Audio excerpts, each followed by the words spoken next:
여러분 반갑습니다. 방금 소개받은 한국외교협회 이준규입니다. 저는 평생 외교관 생활하고 퇴직하고 나서 지금 외교협회 회장으로 있습니다.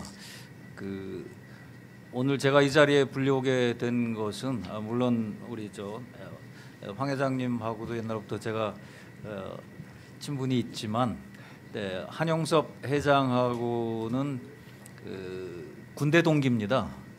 저희들이 79년에 군대를 갔는데 군대 동기인데 한용섭 회장이 임관할 때 초대 동기 회장으로 뽑혀가지고 그 다음에 동기 회장이 많이 바뀌었지만 초대 회장을 했다고 그래가지고서 우리 동기들끼리는 왕 회장이라고 부릅니다. 그래서 한용섭 회장이 부르면은 저도 사실은 뭐 아무데나 불려다니는 사람이 아닌데 한용섭 회장이 오라고 그러면 저는 어디든지 다 와야 됩니다.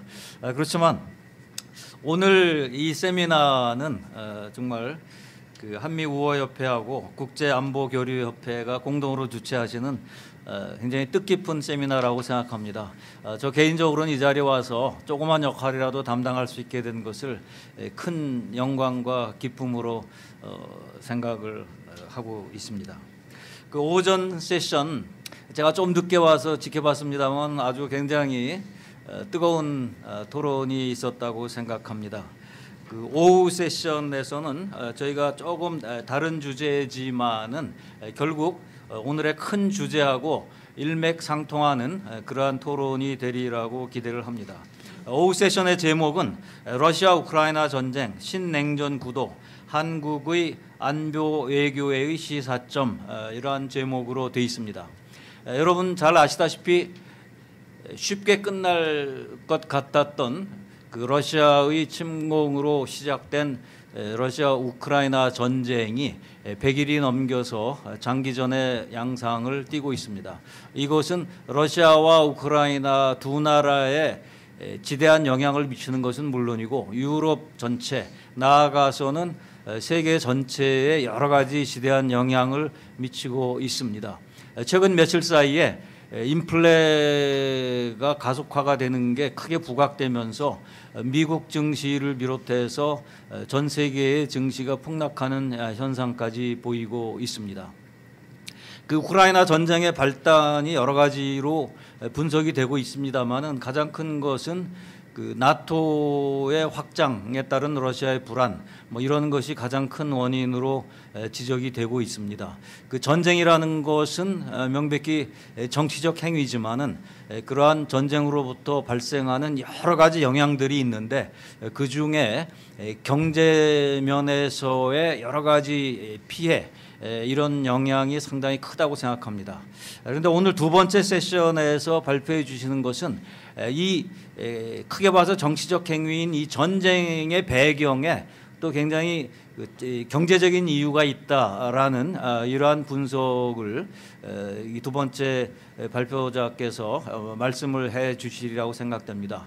그래서 이 두 분의 발표자를 통해서 러시아 우크라이나 전쟁의 본질을 살펴보고 또 그 다음에 그 전쟁이 미치는 여러 가지 여파 그러면 또 거기에 우리는 어떻게 대응할 것인가 이러한 것들이 오늘 후반 세션 2시간 동안 함께 고민해보는 그러한 과제가 되리라고 생각합니다. 프로그램 조금 설명을 드리겠습니다. 발표를 두 분이 해주시는데요. 첫 번째 발표는 김동명 독일문제연구소 소장께서 러시아 우크라이나 전쟁 이후 유럽의 안보지형 변동과 한국의 안보 외교에 주는 시사점이라는 제목으로 발표를 해주시겠고요. 두 번째 발표는 원래 황일순 울산과학기술원 석좌 교수께서 변동하는 글로벌 에너지 지정학과 한국의 신경제안보 에너지 정책 구상이라는 제목으로 발표를 해 주실 예정이었었는데 과학기술위원회 위원장이 굉장히 높으신 분인 것 같은데요. 거기서 불러서 급하게 가셨습니다. 그래서 이 발표문 작성에 공동으로 작업해 주신 바 있는 서정수 계명대 학장님, 원래 오늘 이 토론자로 참여를 하시기로 돼 있는데 갑자기 차출이 돼서 지금 발표를 하시게 됐습니다. 그래서 그렇게 발표를 해 주시고요. 그 다음에 토론에 두 분이 계신데요. 첫 번째 토론은 주은식 한국전략문제연구소 부소장님, 그 다음에 서정수 학장님을 대리해서 유준상 기자님이신데요. 데일리안 정책경제부 기자로서 정부 세종청사의 산업부 기재부를 출입하고 있는 기자님이 되시겠습니다. 두 분 발표자분께는요, 그 시간을 제가 30분 정도씩 시간을 드리겠습니다. 그 전반에는 보니까는 1세션에는 토론자 발표자가 워낙 많아가지고 시간에 굉장히 쫓기시던데 그 1세션에 비해서 우리가 토론자 발표자가 두 분씩밖에 없기 때문에 약간의 시간 여유가 있을 것 같습니다. 그런데 김 소장님 그 30분 드렸다고 40분 쓰지 마시고요. 30분 내에만 딱 끝내주시면은 제가 잘 끝낼 수 있을 것 같습니다. 그럼 김동영 소장님께 먼저 발표 부탁드리도록 하겠습니다. 여러분 안녕하십니까? 저는 독일문제연구소 소장 예비역 대령 김동명입니다. 육사 31기고 오늘 여러분께 그 인사드리게 돼서 대단히 영광스럽게 생각합니다. 저기 지금 독일 오늘 제가 맡은 그 주제는 자 푸틴의 우크라이나 침공 그리고 지금 현재 유럽 안보 지형이 어떻게 바뀌고 있는지 또 동서냉전 이후에 어떻게 바뀌어 왔는지 특히 이 전쟁을 통해서 지금 어떤 또 현상들이 드러나고 있는지 이런 말씀을 드리고 그다음에 과연 지금 이것이 우리 한반도의 안보 외교 이쪽 분야에 어떤 그 교훈과 시사점을 주는지 여기 대해서 말씀드리겠습니다. 독일문제연구소 소장 김동 제가 소장이 아니고 저는 저 예비역 대령입니다. 자 오늘 말씀드릴 순서는 먼저 지금 현재 지금 말씀드린 대로 약 한 100일이 넘었고 지금 16주차 들어섰는데 지금 현재 전화 간략히 여러분께 소개를 드리고 도대체 왜 푸틴이 침공했는가 자 이 얘기를 지금 말씀을 드리고 그다음에 동서냉전 종식 이후에 유럽 안보 지형은 완전히 미국 주도로 서구 주도로 지금 안보 지형이 바뀌었는데 자, 이 얘기를 먼저 말씀드리고 그러면서 동시에 서방과 우리 러시아 관계가 어떻게 발전되어 왔는가 이런 말씀을 드리고 그다음에 지금 전쟁 이후에 특히 지금 현재 유럽 내 안보 지형 지역의 이런 특이 현상들에 대해서 간략히 소개를 한 다음에 그다음에 지금 현재 우리 대한민국이 안보 외교에 어떤 시사점을 주는지 특히 오늘 지금 토픽 전체 토픽이 자 한미 동맹인데 자 이 한미 동맹이 대단히 중요한 가치다 이런 말씀을 드리고 싶고 그다음 두 번째는 자 예전에 우크라이나는 미국과 러시아 다음으로 제 세계 3대 핵 보유국이었습니다. 자 그런데 90년 6월 달에 이걸 전부 다 러시아로 이관한 이후에 지금 현재 자 이 크림반도도 뺏기고 그다음에 올 2월 24일 날 침공까지 당하고 그렇기 때문에 지금 현재 핵무기가 대단히 중요하다. 지금 이제 우크라이나뿐만 아니고 유럽에 있는 작은 여러 나라들이 자 이 문제에 대해서 공감하고 있다. 이런 얘기를 하면서 특히 우리 대한민국 지금 북한의 핵무장에 시달리고 있는 우리 대한민국이 어떤 지금 핵 정책을 펼쳐야 할 건가. 자 이런 얘기를 말씀을 드리고 그럼 과연 지금 현재 푸틴 체제 이것이 우리 대한민국 안보를 생각할 때 이제 바람직한 건가? 그 다음에 지금 푸틴 체제 이꼬로 러시아 이렇게 생각하는데 과연 지금 현재 여기 우리 정부가 어떤 스탠스를 취해야 되는지 이런 말씀을 드리고 자 29일 30일 날 이제 우리 대통령께서 스페인 가십니다. 스페인 가시는데 자, 이와 관련해서 지금 현재 이 참석 의미가 왜 지금 현 시점에서 대한민국 대통령이 초청을 받았는가 이런 문제도 한번 짚어보면서 우리 앞으로 우리 윤 대통령이 어떤 그 스탠스를 취할까 이런 말씀을 드리겠습니다. 자 지도에서 보시다시피 맨 좌측이 지금 맨 위에 좌측이 독일이고 우크라이나가 도대체 어디 있느냐 그 다음에 오른쪽에 폴란드가 있고 그 다음에 한 칸 더 가면 우크라이나가 있다 이렇게 이제 보시면 되고 그 다음 그 밑에는 우크라이나 국기를 그 상징하는 건데 자 저처럼 저 광활한 토지의 그 밀밭이 저렇게 해서 완전히 우크라이나는 그 유럽의 곡창지대다 여태까지 그래서 밑에는 밀밭 노란색 그 다음에 하늘 저 파란색 이거 이제 우크라이나 국기다 그렇게 아시면 되고 자 그리고 이제 러시아 다음으로 유럽 내에서 제일 큰 나라가 우크라이나다. 인구는 한 4,400만 되고 그다음에 소련이 1922년 출범할 때 그 당시에 4개 공화국으로 출범했습니다. 그렇죠. 벨라루스, 러시아, 그다음에 이제 우크라이나 그리고 범코카소스 이렇게 했는데 그 중에 하나가 우크라이나였다. 이제 그런 얘기고. 그래서 우크라이나 91년도 9월 24일 날 독립했습니다. 자, 그래서 지금 역사적으로 우크라이나는 여태까지 정체성을 찾는데 대단히 그 어려움을 겪은 그런 나라인데, 자, 그래서 이것이 지금 현재 이게 드네프르강 그 왼쪽 서쪽은 이제 친서방 성향이고, 그리고 드네프르강 오른쪽은 이제 친러시아 성향이다. 그러면서 인구 분포도 보면 우크라이나 77%, 그다음에 러시아는 한 17% 된다. 그리고 아까 말씀드린 2014년, 자, 그 당시에 그 우크라이나에서는 대규모 반정부 시위가 있었다. 그래서 그 당시에 그 이제 야누코비치 대통령에 대한 반기를 든 친서방 이 우크라이나인들이, 자, 마이단 플라츠 그 키예프 그 광장에서 대규모 시위를 벌이고, 자, 여기에 아주 분노한 푸틴이, 자, 크림반도를 치고, 그 다음에 이 돈바스 지금 많이 얘기되고 있는 동부 지역, 여기에 지금 이제 친러 성향의 반군들을 지원하고 이러면서 계속 내전이 지금까지 이어오다가 올 2월 24일 날 드디어 침공으로 이어졌다. 이렇게 하시면 되겠습니다. 자, 전황을 간략히 요약을 하면은 지금 현재, 자, 이 밑에 세 개 저 지도 보면은 맨 좌측에 두 개가 지금 최초 공격했을 때, 자, 러시아 푸틴은 북부에서, 동부에서, 남부에서 이렇게 지금 우크라이나를 쳤고, 그러나 한 달 뒤에는, 자, 드디어 우크라이나 역습이 이제 시작되고, 그러면서 북쪽에 있던 러시아 군들은 전부 퇴각합니다. 퇴각하고, 그러면서 이제 4월 19일부로 제 2차 공세를 감행하는데, 이때는 이미 북부 전선은 이제 완전히 저렇게 비어 있고, 자, 저 여기 보시다시피 완전히 비어 있고, 이게 안 가지? 비어 있고,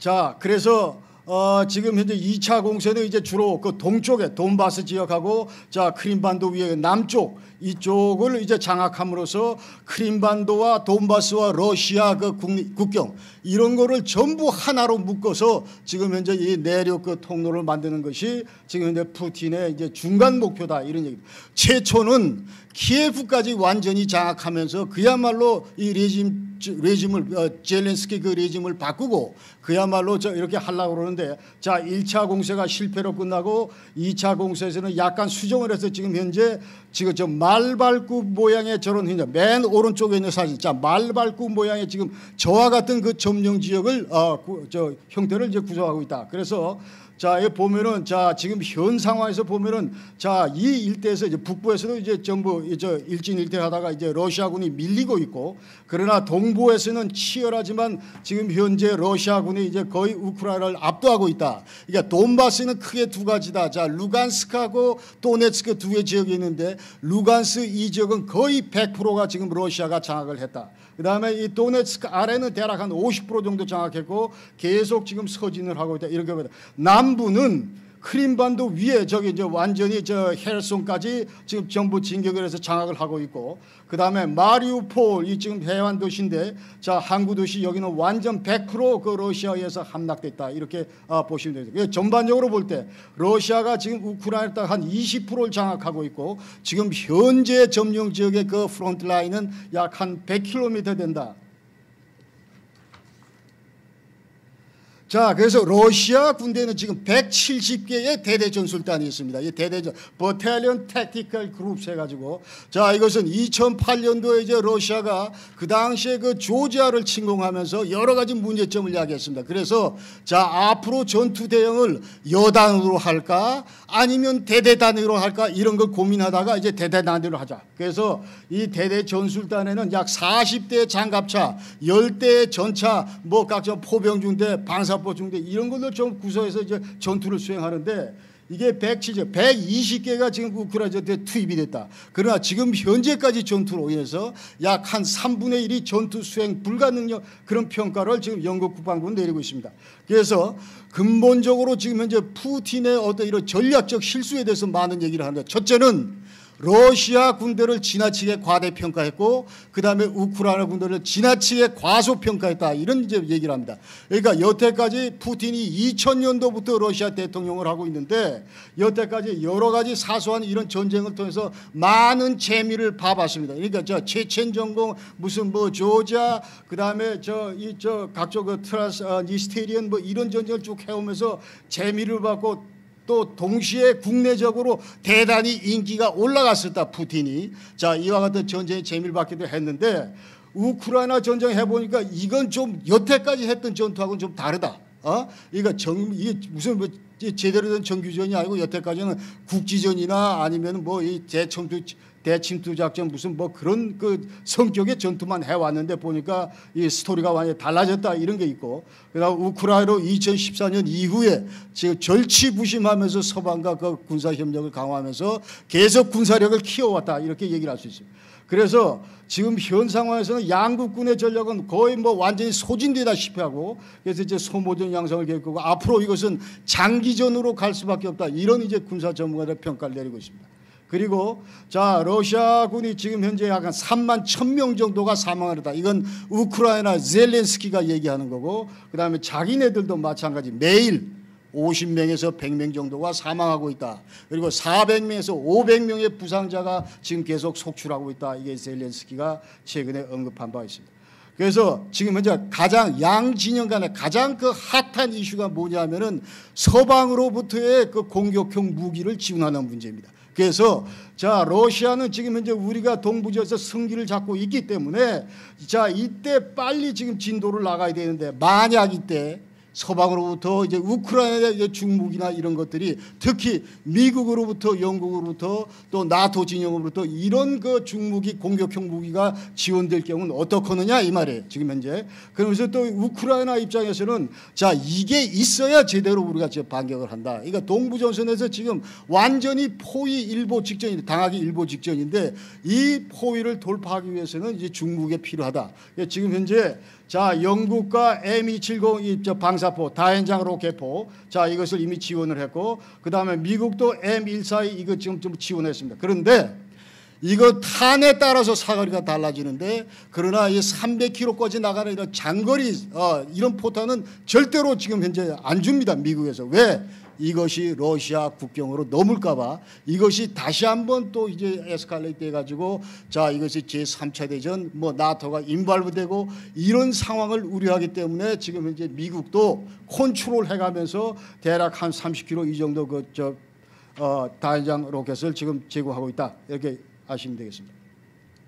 자, 돈바스 하는데 지금 현재 좌측 그 지도에서 보면은 우크라이나 전체에서 이제 러시아 국경 이 동쪽에 있는 게 돈바스인데, 아까 말씀드린 대로 여기 지금 현재 위에가 루한스크, 밑에가 도네츠크고, 자, 이렇게 돼 있는데 2014년부터 저 짙은 고동색, 자, 저기가 바로 친러 성향의 반군들이 지금 장악하고 있었습니다. 그렇기 때문에 상대적으로 러시아 입장에서 보면은 지금 현재 대단히 이 지역에서 전투를 수행해가 용이하다. 왜? 이미 다 이제 이 방어 진지도 구축해 놓고 이런 이제 인프라 닦아놨기 때문에 그렇다 이 말이죠. 자, 그 지금 현재는 루간스크 이쪽은 북부에 있는 루간스크 지역은 거의 100% 지금 현재 러시아 수중에 들어갔다. 여기 유일하게 지금 남아있는 것이 비아르도네츠크인데, 자, 여기가 지금 현재 대단히 그 산업 도시인데 여기서 지금 시가전을 치열하게 벌이고 있습니다. 대략해서 대부분의 영토를 지금 시가전 러시아가 장악하고 있지만 아직도 여기서 이제 우크라이나가 저항하고 있는데, 특히 여기서 아소트라고 하는 그 화학무기 공장, 여기에 지금 민간인 한 800명이 지금 피신해 있고, 지난번에 그 마리우폴에서 아조프슈탈 그 제철소에서 지금 한 해병 여단들이 뭐 아조프 연대하고 전부 투항했던 것처럼 지금 현재 이 파브릭 아소트에서 지금 하고 있다 그런 얘기고. 자, 그래서 그래서 이제 우크라이나 아직도 도네츠크 50%를 장악하고 있고, 그래서 지금 현재 러시아 이 도네츠크 지역에서 러시아 공격군은 크라마토르스크하고 슬로반스크다 이렇게 이제 아시면 되겠습니다.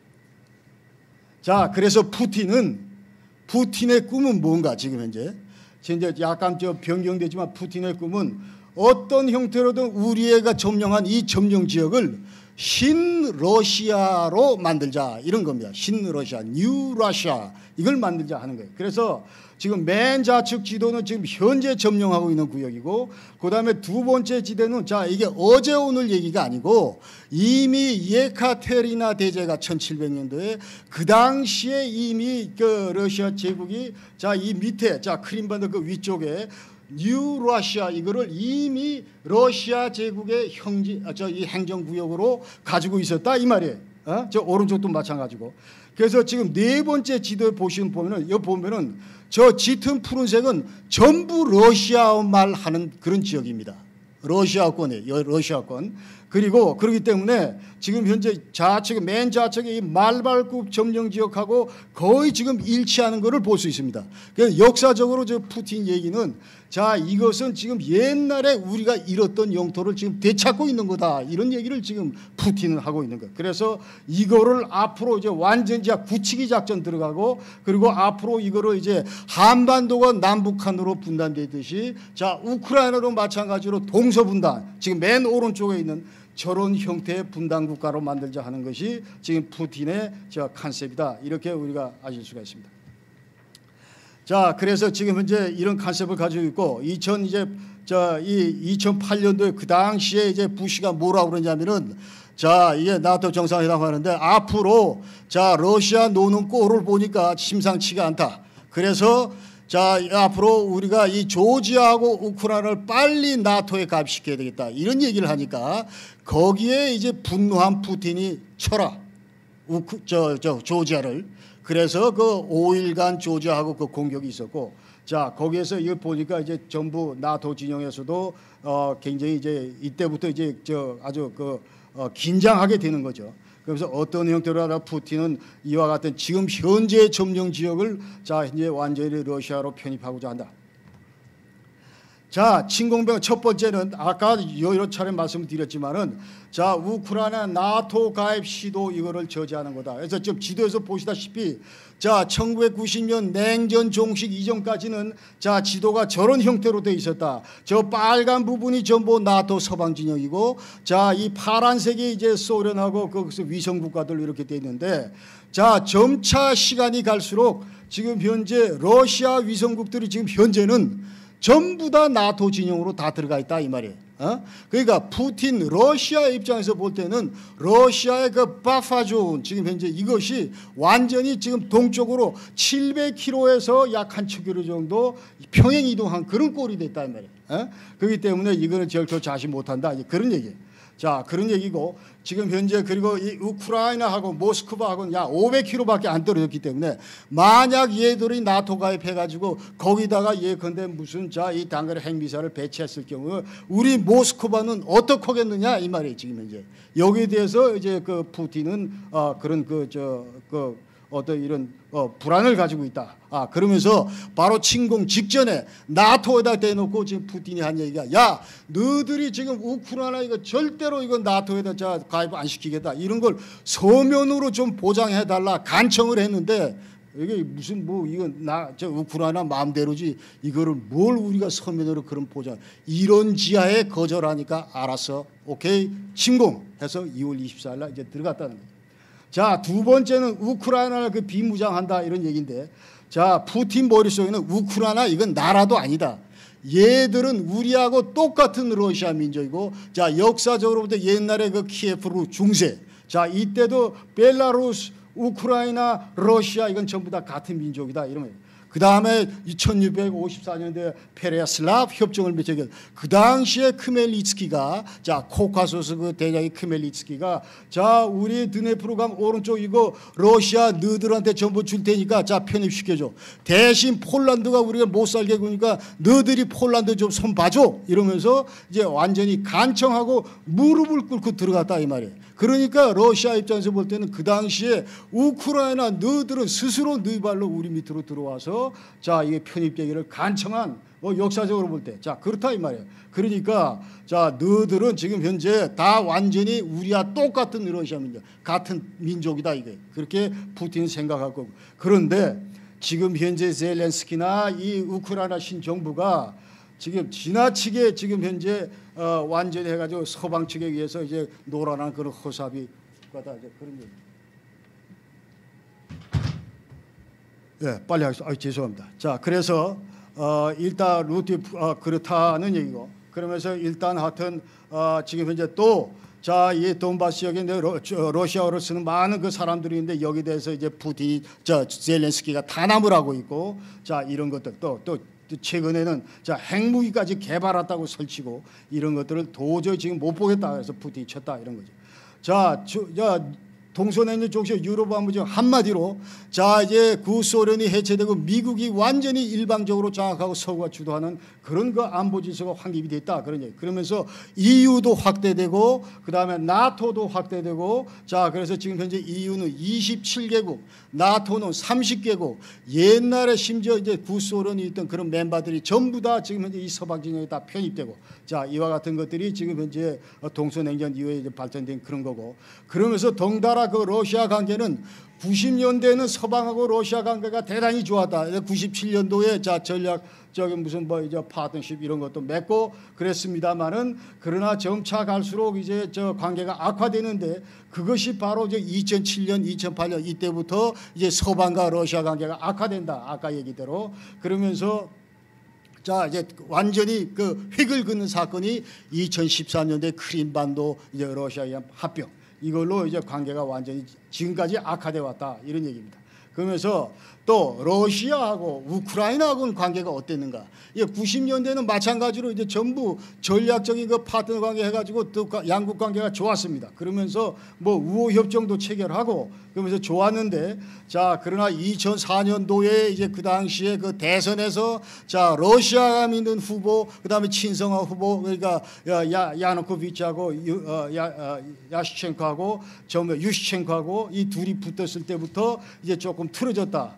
그래서 이때부터 이제 조금 금이 갔다가 지금 이제 저 좌측을 보고 있는 큰 사람이 이 사람이 그 야누코비치인데 이 사람이 그 러시아가 지원하는 그런 사람인데 자 1차, 2차, 4년 때 부정선거로 얘를 당선시키려고 했는데 자 이 부정선거가 탄로가 나고 그러면서 그 앞에 있는 유시첸코가 당선이 되고 그 다음에 재수를 해서 2010년도에 이 친러 성향의 야누코비치가 하면서 일시적으로 러시아하고 관계가 좋아졌는데 그러나 아까 얘기대로 자 EU 가입 관련해서 어소시에이션 어그리먼트 유대 협정을 우크라이나가 맺게 돼 있는데 여기에 사인을 하게 돼 있는데 야누코비치가 사인을 거부함으로써 이제 완전히 그 우크라이나 시민들이 마이단 플라츠에서 전부 그 시위를 벌이고 그래서 이제 결국은 이것이 이제 쫓겨나고 저 사람은 야누코비치는 러시아로 도망을 가고 이러면서부터 완전히 러시아하고 우크라이나 이제 금이 가기 시작했다 이런 얘기입니다. 자 이제 자 특이 현상을 보면은 자 뭐니 해도 나토 EU 여태까지 뭐 이거 필요 없다 그런 얘기들이 2010년까지 있었지만은 그러나 여전히 러시아 위협이 실존하기 때문에 이것이 반드시 필요하다 이제 그런 얘기가 이번에 입증이 됐고 자 그러면서 이제 그러나 지금 현재 나토 입장 맨 처음에는 철저하게 이제 선을 그으면서 야 우리가 절대로 이제 제3차 세계대전에 끌려들면 안 된다 해가지고 거리를 뒀는데 자 시간이 갈수록 이제 2차 공세 이후에 나토가 안 되겠다 우크라이나를 좀 적극적으로 돕자 해서 이제 중무기를 전부 이제 주게 되고 아까 얘기대로 자 그런 식으로 이제 전부 했는데 지금 현재 조금 전에 우리 사회자님께서 말씀하셨다시피 지금 이제 국제 경제에 여러모로 지금 현재 부작용이 나타 전쟁 후유증이 나타나기 때문에 나토 국가들 내에서도 지금 현재 약간의 불협화음이 있다. 자 해서 이 전쟁이 지나치게 오래 끄는 거 아니냐 하면서 대충 이쯤 되면 이제 우크라이나가 종전 협상에 참여하라 뭐 이런 얘기들도 있습니다. 지금 현재 자 그렇다는 얘기고 그래서 그 다음에 이제 세 번째 그 특이사항은 핵전력 이것이 대단히 좋다. 2010년도까지 야 미국의 전술핵이 지금 나토 5개국 배비되어 있는데 이거 필요 없으니까 전부 빼가라. 이게 나토 28개국 가운데 24개국이 그 지지를 했는데 그러나 딱 보니까 자, 우크라이나 핵 가지고 있다가 전부 반납하고 나서부터 저런 수모를 당하는 걸 보고 야, 핵무기 필요하다. 그러면서 야, 미국의 전술핵 이것도 늘려야 되겠다. 예컨대. 자, 이러면서 유럽 내에서 이제 핵전력 중요성 이런 것들이 강조되고 있다. 그런 얘기입니다. 그러면서 이제 부다페스트 메모랜덤 자 이거는 대단히 중요한 건데 자 이거는 미국과 영국과 러시아가 너들 지금 현재 우크라이나, 벨라루스, 그 카자흐스탄 이 세 나라가 자 전부 핵무기를 러시아로 이관할 경우 우리가 너희들의 정치적 독립 그리고 영토 독립성 이런 걸 보장한다 그런 얘기. 근데 이런 것들 전부 다 지금 종이 쪼가리로 다 끝났다 이런 얘기죠.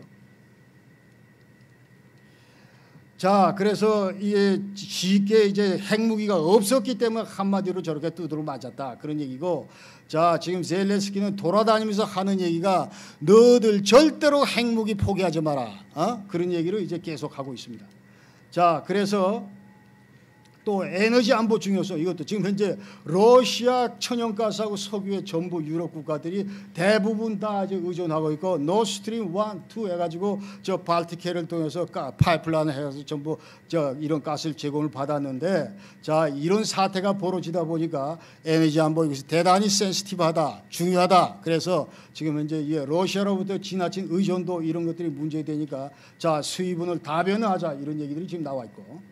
자, 웬만한 건 전부 여러분 저 페이퍼를 보시고, 그다음에 한국 외교안 분야의 시사점, 자, 첫 번째는 한미 동맹 이것이 대단히 중요하다 이런 말씀을 드리겠습니다. 그래서 자, 러시아, 저 우크라이나는 여태까지 나토에 가입하려고 2005년도에 유시첸코가 강조를 했고, 그 다음에 2010년 포로셴코 대통령이 강조를 했고, 2010년 그런데 2019년도는 아주 헌법에다 명시해서 나토 가입하는 것이 우크라이나 이제 국익이다 그러면서, 자, 그 다음에 젤렌스키도 이제 나토 가입하려고 그렇게 노력을 했는데 결국은 가입하지 못하고, 왜? 나토 그 회원국들이 러시아 눈치를 보면서 전부 우크라이나 가입을 반대했기 때문에 그렇습니다. 자, 그래서 지금 현재 한미동맹 이것은 자, 대단히 이 대한민국을 위한 축복이고, 자, 이것은 어떤 의미로 우리가 잘 지켜나가겠다 그런 얘기합니다. 이런 의미에서 우리 돌아가신 이승만 대통령이 자유민주주의 체제를 선택하고 또 한미동맹을 그 체제를 구축하고, 그 다음에 우리 그러기 때문에 이승만 대통령이나 이 박정희 대통령이 이런 그 완전히 이 두 분 30년, 이 30년이 대한민국의 어떤 이런 정체성 그런 것들을 확실하게 자리매김할 수 있는 그런 위대한 업적을 세우신 분이다 이런 말씀을 저는 드리겠습니다. 그래서 앞으로 어떤 정부가 들어서더라도 자, 전시작전 통제권을 환수하자, 연합사를 해체하자, 이따위 얘기는 이제 더 이상 하면 안 된다 이런 얘기를 저는 말씀드립니다. 왜? 지금 현재 북한의 핵무장에 지금 하고 있는데, 지금 현재 이 CFC나 이런 것들은 사실은 만약 CFC가 우리 평택에 있을 경우에 북한의 전면 도발 이런 건 사실상 이건 막아주는 전쟁 억제 수단이기 때문에 이 한미동맹 이런 거를 잘 우리가 관리해야 되겠다 그런 얘기고, 자, 두 번째는 자, 이 핵 관련해서 지금 현재 미국의 전술핵을 재반해야 된다 이 말씀을 드리겠습니다. 그래서 젤렌스키가 자, 3월 26일 날 2월 24일 침공당하고 나서 또하 그 포럼에다 뭔 얘기를 했냐면 아까 얘기대로 절대로 너들은 자, 이제 핵무기는 반드시 보유해야 딴 놈들이 우리를 못 친다 이런 얘기를 했고, 그 다음에 만약 가지고 있다면은 우리 우크라이나처럼 멍청하게 이거를 다시 무슨 뭐 어디다 이관한다든지 이따위 얘기를 하면 그 완전히 진짜 그 정말 그 잘못된 거다 이런 얘기를 하면서 절대로 국제협정 무슨 메모랜덤 시큐리티 어슈런스 개런티 이따위 거 믿지 말아라 이런 얘기, 이런 거 하나도 우리를 지켜주지 못한다. 왜? 부카레스트 협정 맺고 나서 그 다음에 2004년도 5년도 그 당시에도 문제가 있었는데 전부 다 미국과 영국이 딴전 피웠고, 그 다음에 2014년 크림반도 뺏겼을 때도 어느 누구도 우리 우크라이나를 도와주지 않았고, 자, 그 다음에 지금 이렇게 침공당하는데 전부 다 한간 소리만 하고 있다 이 말이에요. 젤렌스키 입장에서는. 자, 그래서 그러나 북한 핵무장, 여러분들 자, 북한 핵무장 절대로 북한은 핵 포기 안 합니다. 그렇죠? 지금 현재 6번에 걸쳐서 북한은 핵실험했기 때문에 자, 북한은 디팩토 누클리어 웨폰 스테이트, 사실상 핵무장 국가다. 여러분 지금 핵실험하면은 우리 대한민국 국민들이 많이 헷갈리는데, 제가 개인적으로 그 CTBTO에서 근무를 하다 왔기 때문에 자, 이 핵실험은 뭐냐면 뉴클리어 익스플로시브 디바이스를 만들어서 이게 도대체 핵물질을 넣어가지고 이거를 터뜨려 봅니다. 이게 핵 반응을 하나 안 하나 이것을 테스트하는 것이 바로 핵실험이다 이 말이에요. 그러니까 1945년 7월 16일 미국이 세계 최초로 핵실험을 한 그레이티 사이트에서, 자, 그러고 나서 요 뉴클리어 익스플로시브 디바이스에다 밤쉘링 깍대기만 입혀가지고 터뜨린 것이 3주 만에 터뜨린 것이 나가사키에 터뜨린 플루토늄 팻맨이다 이 말이에요 지금 현재. 자, 그러기 때문에 북한이 6차례에 걸쳐서 핵실험을 했다고는 최소한 6발의 핵무기를 다 만들 수 있다는 얘기예요 지금 현재. 그렇기 때문에 자 NPT 상으로는 자 nuclear weapon state, 5 nuclear weapon state, 67년 1월 1일 이전에 핵무기를 보유하거나 무슨 뭐 핵실험을 이런 나라를 nuclear weapon state라고 부르지만은 그러나 지구상에는 북한, 인도, 파키스탄, 이스라엘 같이 지금 현재 NPT 가입 안 했지만은 사실상 핵무기를 이 손안에 들고 있는 국가가 있다. 그래서 de facto nuclear weapon state라 그렇게 얘기를 한다 이 말이에요. 그러니까 북한은 자 젤렌스키 고백도 들었고 이 판국에 지금 이제 쟤들이 포기합니까?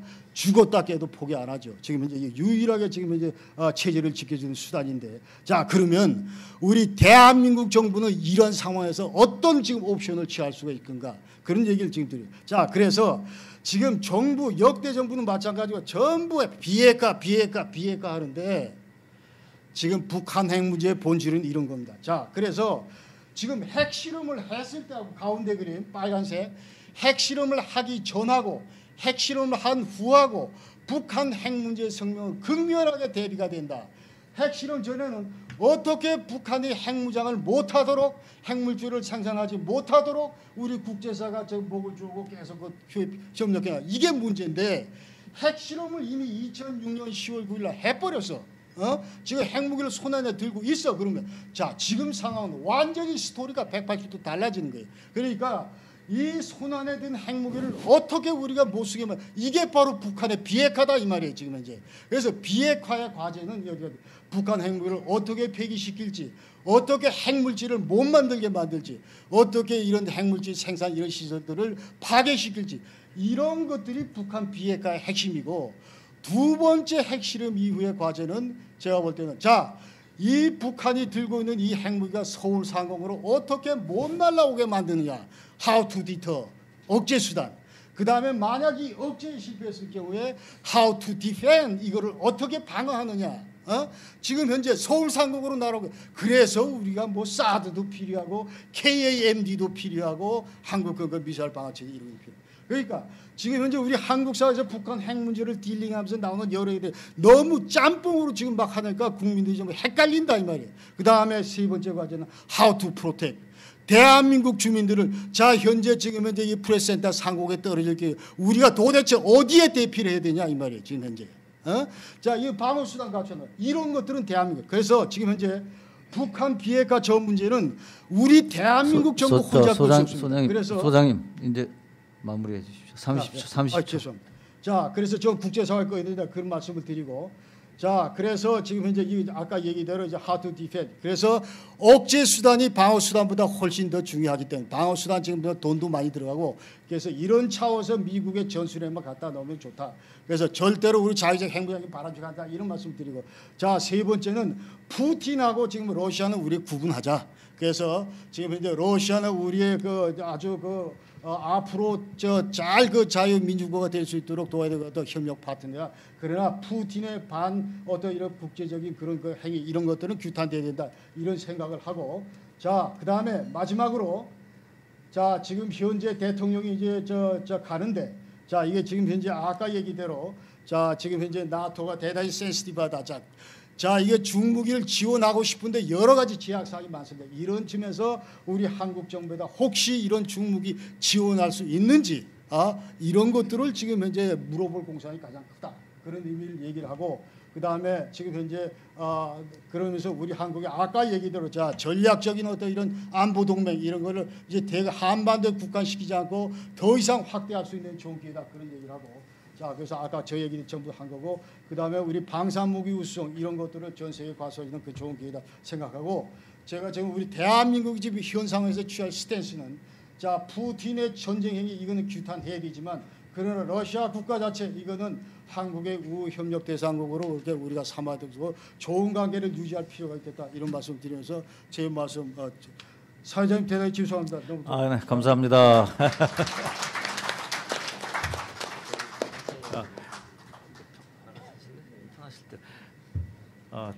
사실은 이 쓰신 페이퍼가 엄청나기 때문에 이거를 어떻게 하실까 걱정을 했는데 그래도 다행히 40분까지는 안 가셔서 다행입니다. 수고하셨습니다. 자, 그럼 두 번째 발표인데요. 사실은 황일순 울산과학기술원 석좌 교수님께서 페이퍼를 쓰셨는데 오늘 사정이 있어서 먼저 자리를 뜨셨기 때문에 공동 작업을 하신 서정수 계명대 학장님께서 변동하는 글로벌 에너지 지정학과 한국의 신경제안보 에너지 정책 구상이라는 제목으로 발표를 해주시겠습니다. 부탁드리겠습니다. 네. 안녕하십니까. 저는 방금 소개받은 계명대학교 국제통상학과에 있는 서정수라고 합니다. 사실 오늘 그 발표 자료는 황일순 교수님께서 자료를 준비하셨는데 어제 저하고 통화를 하면서 갑자기 국가과학기술위원회에서 지금 과제를 신청한 게 있는데 과제 금액이 450억짜리라고 합니다. 그래서 그 국회에서 약간 청문회 같은 걸 하셔야 된다고 시간이 이렇게 중복이 돼서 어쩔 수 없이 제가 이렇게 발표를 맡게 됐습니다. 사실 뭐 저는 그 에너지나 원자력 하고 있는 그런 학자는 아닙니다. 저는 제 전공이 경제학이라서 그리고 요번에 그 신경제안보위원회라고 하는 그 개념을 도입을 해서 제안을 했고 그 경제안보라고 하는 개념 중에 에너지가 들어있기 때문에 또 한 교수님하고 이렇게 약간의 교통을 하면서 주워 들은 바를 가급적이면 옮길 수 있도록 하겠습니다. 사실 지금 여러분들께서 보고 계시는 저 그래프가 상당히 많은 것을 시사한다라고 할 수 있겠습니다. 저 그래프를 보시면 러시아에서 벨라루스하고 그리고 우크라이나를 거쳐서 동부 유럽 그리고 서부 유럽으로 가스하고 석유가 지나가는 그런 형태가 되겠습니다. 사실 우크라이나 그리고 러시아 전쟁이 일어나지 않았다라고 한다면 많은 분들이 지금과 같은 그런 경제 안보라고 하는 개념이 생겼을까라고 하지만 실제로는 이게 신자유주의 경제학자들이 가지고 있었던 가장 큰 문제점입니다.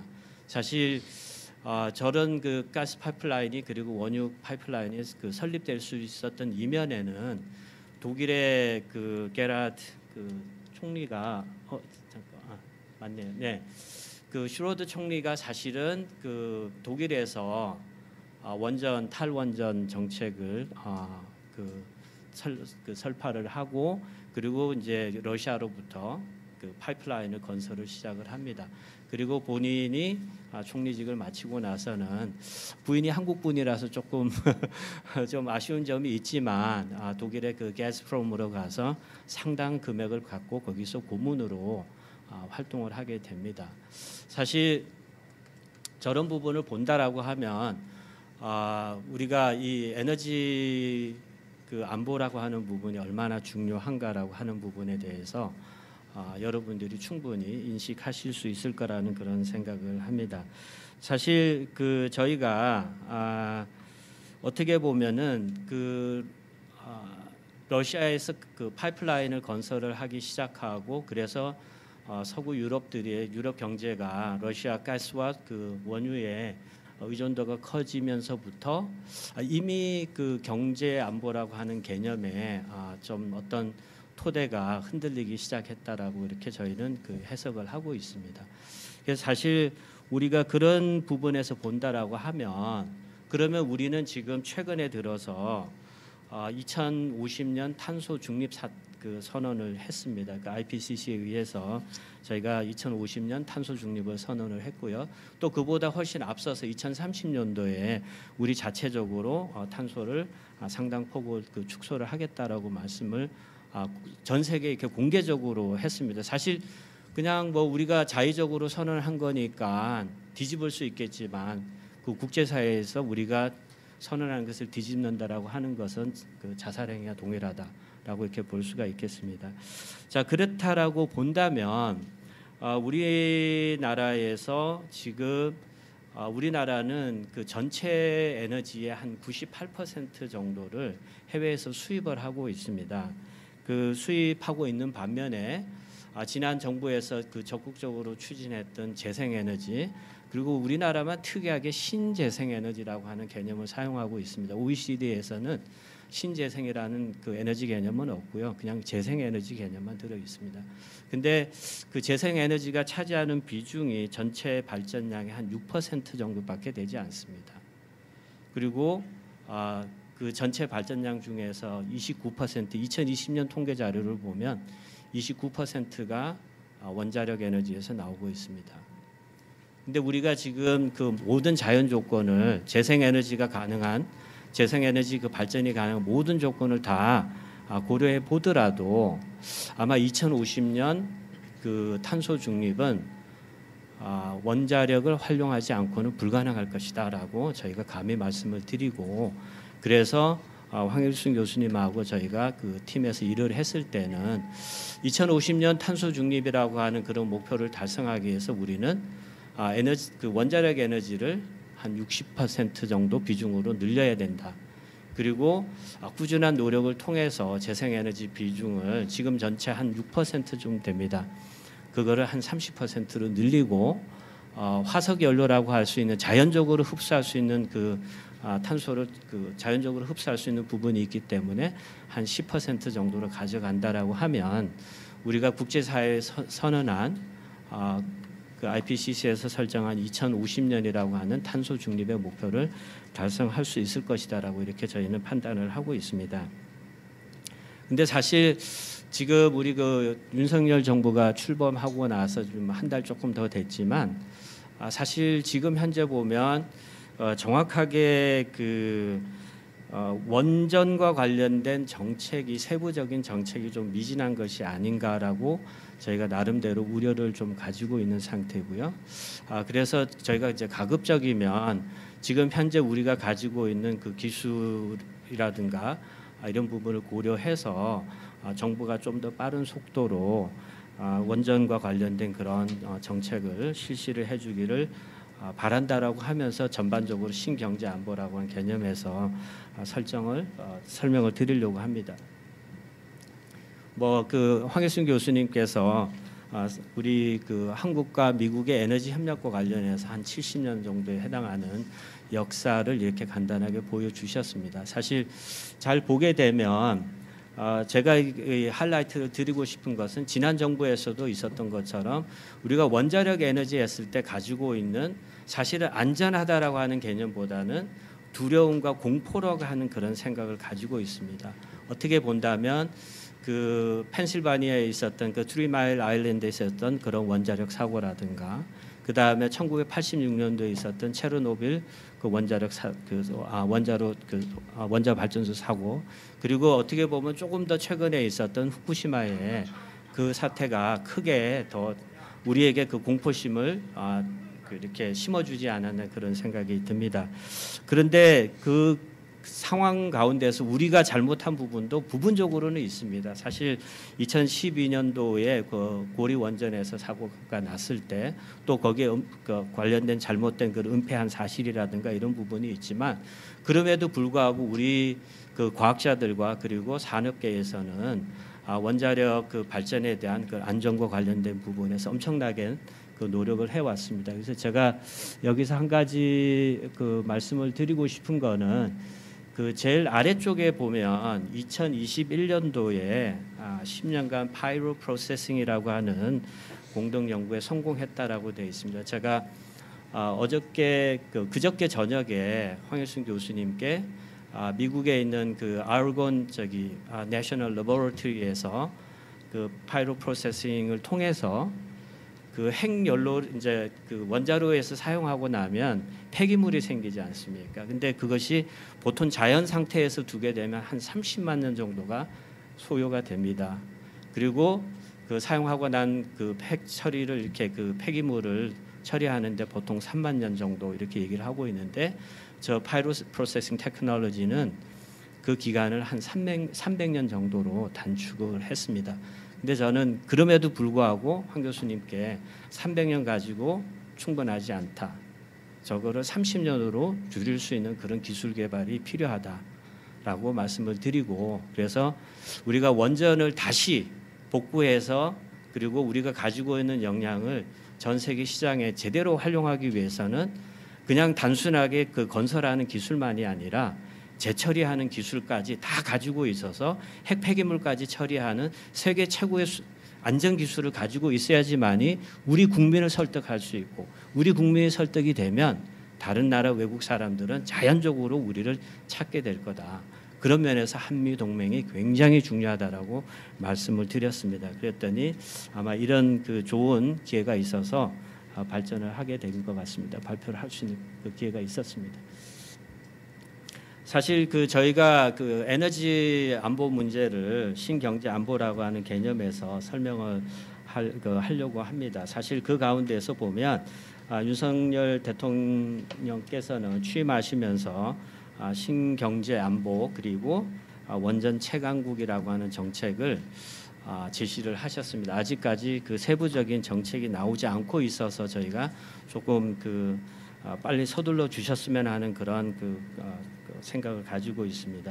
그리고 또 지난 5월달에 조셉 바이든 대통령이 우리나라를 방문하셔가지고 한미 정상회담 하시면서 경제 안보 그리고 원자력과 관련해서 전면적인 협력을 확대하겠다라고 말씀을 하시고 그래서 경제 안보 고위급 협력 회의를 신설을 하기로 상호 협의를 하였습니다. 보시면 지금 우리 한용섭 위원장님께서 신경제 안보와 관련된 내용을 몇 가지 이렇게 보여주셨는데 뭐 통산 및 기술 패권 경쟁에서 우위를 차지하는 그런 신경제 안보가 있을 것 같고요. 그다음에 우리의 차기 산업 미래 산업이라고 할 수 있는 그런 히토류라든가 그다음에 자동차 배터리와 관련된 그런 원자재들 그런 부분에 어떤 전략적인 물자를 안정적으로 수급하는 그런 부분도 저희가 신경제에 포함을 시키고 있고요. 그다음에 사실은 어떻게 보면 지금 우리나라에서도 대통령께서도 심지어 과기부 장관을 모셔놓고 반도체 관련해서 이렇게 강의도 하셨는데 사실 우리가 그 반도체 기술을 개발한다라고만 해서 우리가 세계 우위에 절대 서지 않습니다. 우리가 그 기술을 표준으로 만들어줘야지만이 실제로 우리가 전 세계를 끌어갈 수 있는데 우리가 그런 부분에 대해서 좀 약하다. 그래서 디지털 통상이라든가 그리고 방금 얘기했던 첨단 기술에서 표준화라고 하는 개념을 저희가 신경제 안보에다 도입하는 것이 필요하다. 그러지 않으면 저희 기술이 표준화가 되지 않으면 저희가 쏟아부었던 모든 R&D는 다 그냥 물거품이 됩니다. 사실은 세계 시장에서 팔아먹을 수가 없기 때문에 그런 거죠. 그러고 나서 기후 변화와 관련돼서 그리고 코로나 사태와 관련돼서 그 이후에 새로 또 등장하게 될 또 다른 형태의 팬데믹을 대비해서 백신을 개발한다든가 그다음에 탄소 중립이라고 하는 목표를 달성하기 위한 그런 새로운 에너지원 그리고 새로운 기술들이 끊임없이 필요한데 이런 부분을 전체적으로 우리 한용섭 교수님께서 신경제 안보라고 하는 개념에다 이렇게 담아 주셨습니다.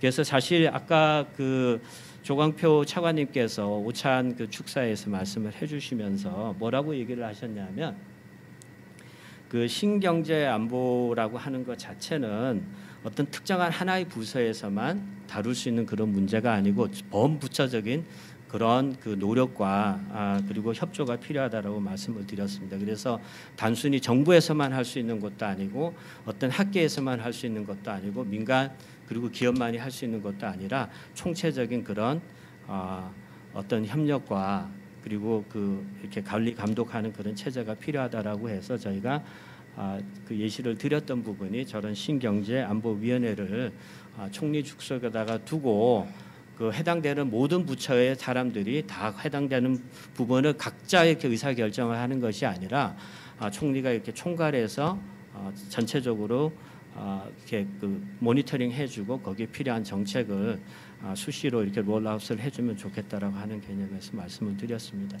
자, 사실 어떻게 보면 황일순 교수님의 분야 부분인데 원전 최강국 시대를 열어가겠다라고 하는 것이 그래서 그를 통해서 우리가 어떤 에너지 경제의 안정성을 확보하겠다라고 하는 얘기를 할 수가 있습니다. 사실 저 부분이 지난 정부 시대 때는 사실 어떻게 보면 황일순 교수님 말씀에 따르면 대못을 박아놔서 우리가 잘할 수 있는 부분에다 대못을 박아놓고 우리가 움직일 수 없도록 만들어놨다.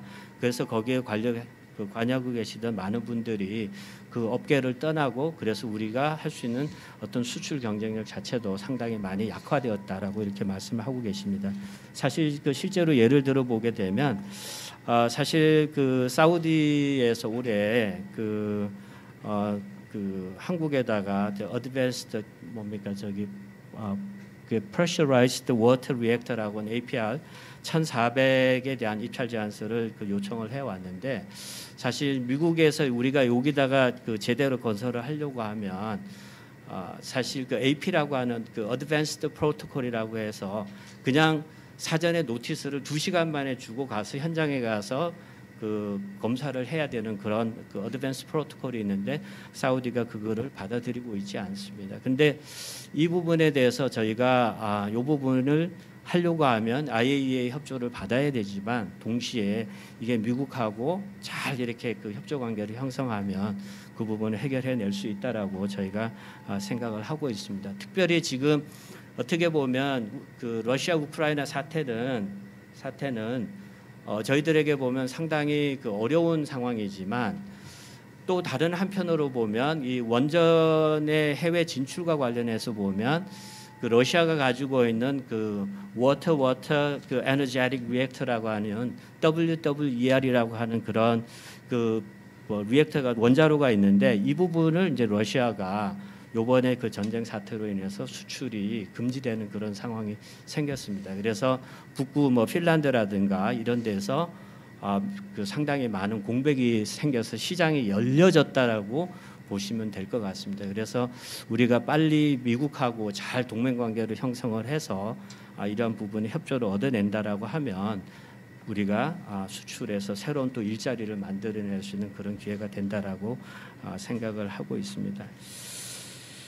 아까 말씀드렸던 부분이고요. 그리고 지금 저 그림이 제가 그 황일순 교수님께 전해드렸던 그림입니다. 그 알곤 내셔널 러버러티에서 만들어낸 아주 최근에 그 발표가 된 자료입니다. 그래서 파이로 프로세싱을 통해서 사용 후 핵연료 그 폐기물을 그 300년 정도로 이렇게 단축시키는 그런 기술이 실제로 개발이 돼서 가능하다라고 말씀을 드릴 수 있도록 하겠습니다. 아까 말씀을 드리면 사실 그 조금 그 관련된 부분이 이런 부분이 하나 있습니다.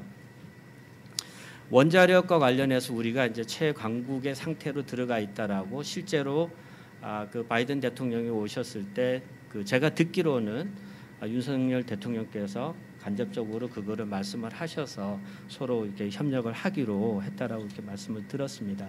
근데 거기에 이렇게 가게 되면 사실 우리나라에서 원전을 새로 지금 24기가 운영 중이고요. 그리고 3개가 건설 중에 그 2개는 지금 사용이 정지되어 있는 그런 상태지만 우리가 그 향후의 미래에 필요한 에너지원을 위해서 원자력 발전소를 지으려고 하면 대형 원자력 발전소를 짓기에는 저희가 부지가 없습니다. 대부분 저희가 원자로가 이렇게 동해안을 따라서 이렇게 배치되어 있고요. 그리고 이제 광양에 이렇게 그 배치가 되어 있는데 실제로 전 세계에서 보게 되면 인구 한 500만 명 이상이 한 반경 90km 이내에 그 거주하고 있는 그런 원자력 발전지대는 거의 없습니다. 저희가 굉장히 어떻게 보면 잠재적인 부분에서는 굉장히 위험해 사고가 나면 상당히 그 위험이 클 수 있는 그런 상태가 되겠습니다.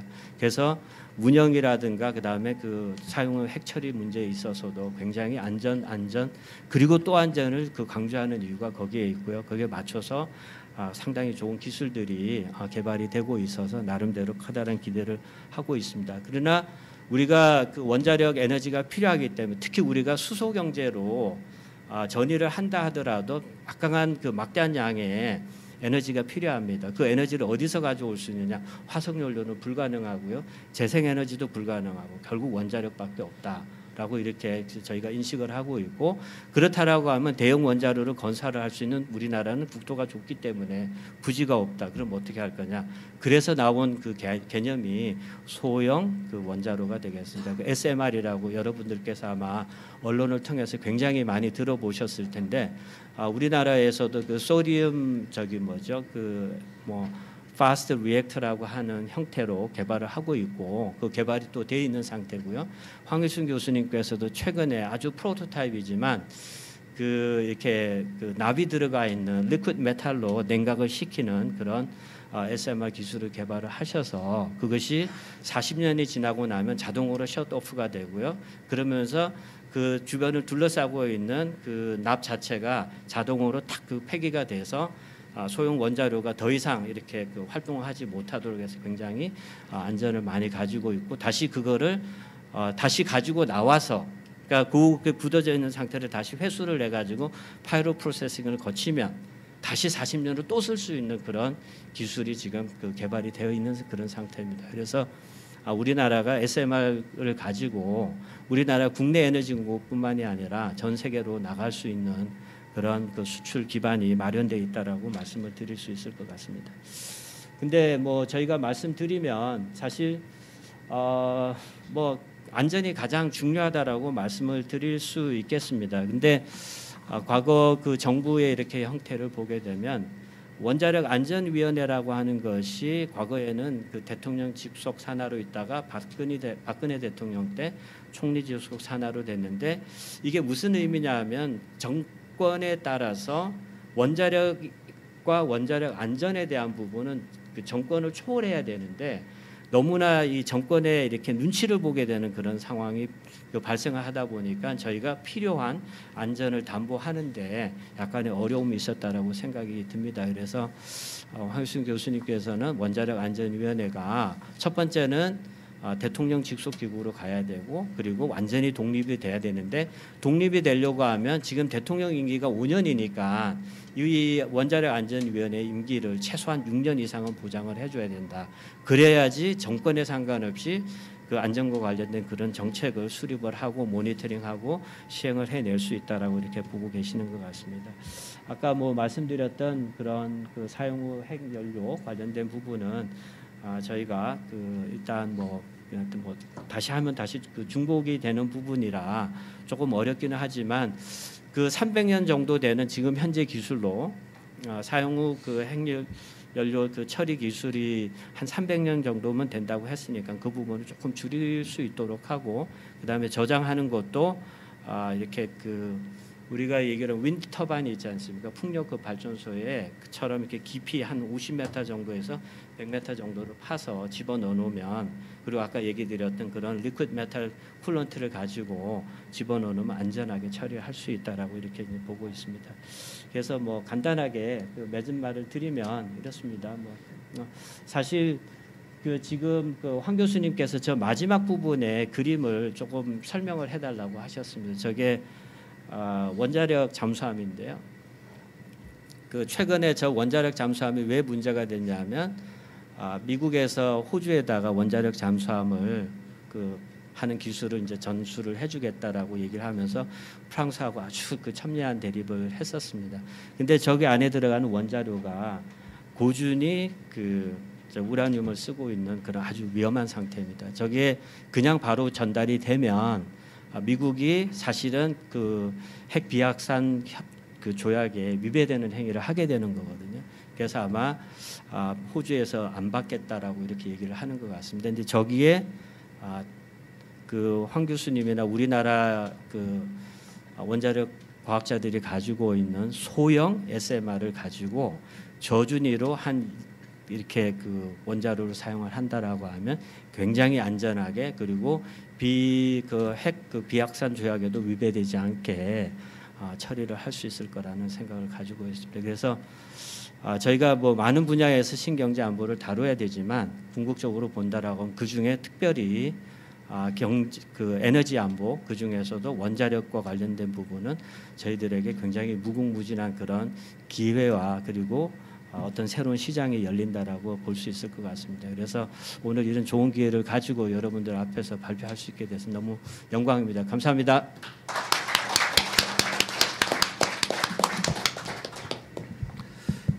네, 감사합니다. 시간도 아주 잘 지켜주셨습니다. 에너지 안보에 대해서 말씀해 주셨고요. 특히 에너지 안보를 위해서는 우리 원자력 전략에 대한 투자가 더 필요하다 이런 말씀을 하셨습니다. 그 과정에서 마지막에 원자력 안전위원회 임기 문제가 뭐 정권하고 연결이 되고 결국은 정치하고 관련이 된다는 그런 결론에 도달하게 돼서 참 아이러니하다는 느낌을 받았습니다. 이제 저희가 두 분의 토론자를 모시겠습니다. 두 분 토론자에게 각 10분씩 시간을 드리고 그 두 분 토론을 듣고 나서 발표자들에게 한 5분 정도씩 다시 답변할 시간을 드리고 그러면은 시간이 한 30분 정도 남을 걸로 생각이 됩니다. 플로어에 계신 분들에게도 발표자나 또는 토론자에게 질문을 하실 기회를 드리도록 하겠습니다. 먼저 주은식 한국전략문제연구소 부소장님께 토론을 부탁드리겠습니다.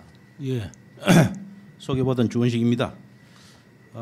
김동명 소장님께서 학문적 냉철함을 잃지 않으신 발제문을 작성하셔서 아주 열정적으로 좋은 발제를 해 주셨고 잘 들었습니다.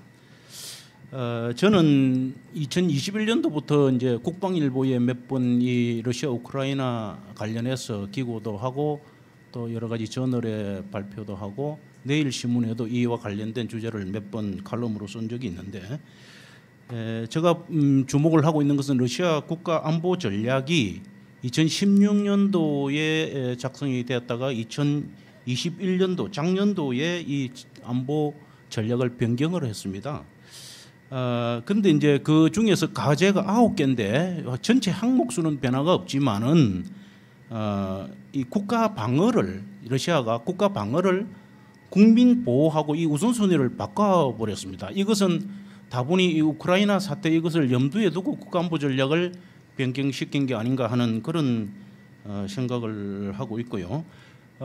우크라이나가 나토나 EU에 가입하는 것을 러시아가 알레르기 반응을 보이고 또 침략을 감행한 그러한 배경에는 루스키 미러, 이 미러가 러시아어로 평화라는 뜻도 있고 세계라는 뜻도 있는데 이게 러시아 푸틴이나 러시아 사람들은 이 루스키 미러가 붕괴된다 이렇게 보는 겁니다. 이 루스키 미러가 뭐냐면은 러시아 정교회를 정신적 기반으로 해서 범슬라브 국가를 건설해서 서방의 도덕적 부패로부터 러시아 문명을 지켜야 되고 또 구원해야 된다 하는 이러한 생각인데 이 자체 러시아가 우크라이나가 러시아 EU에 가입을 하거나 나토에 가입을 하게 되면은 러시아의 문화가 또는 문명이 침해를 받는다 하는 이런 생각을 러시아 사람들은 가지고 있다는 겁니다. 그러니까 푸틴이나 이 전쟁에 대해서 러시아 국민들은 80% 이상이 지지를 하고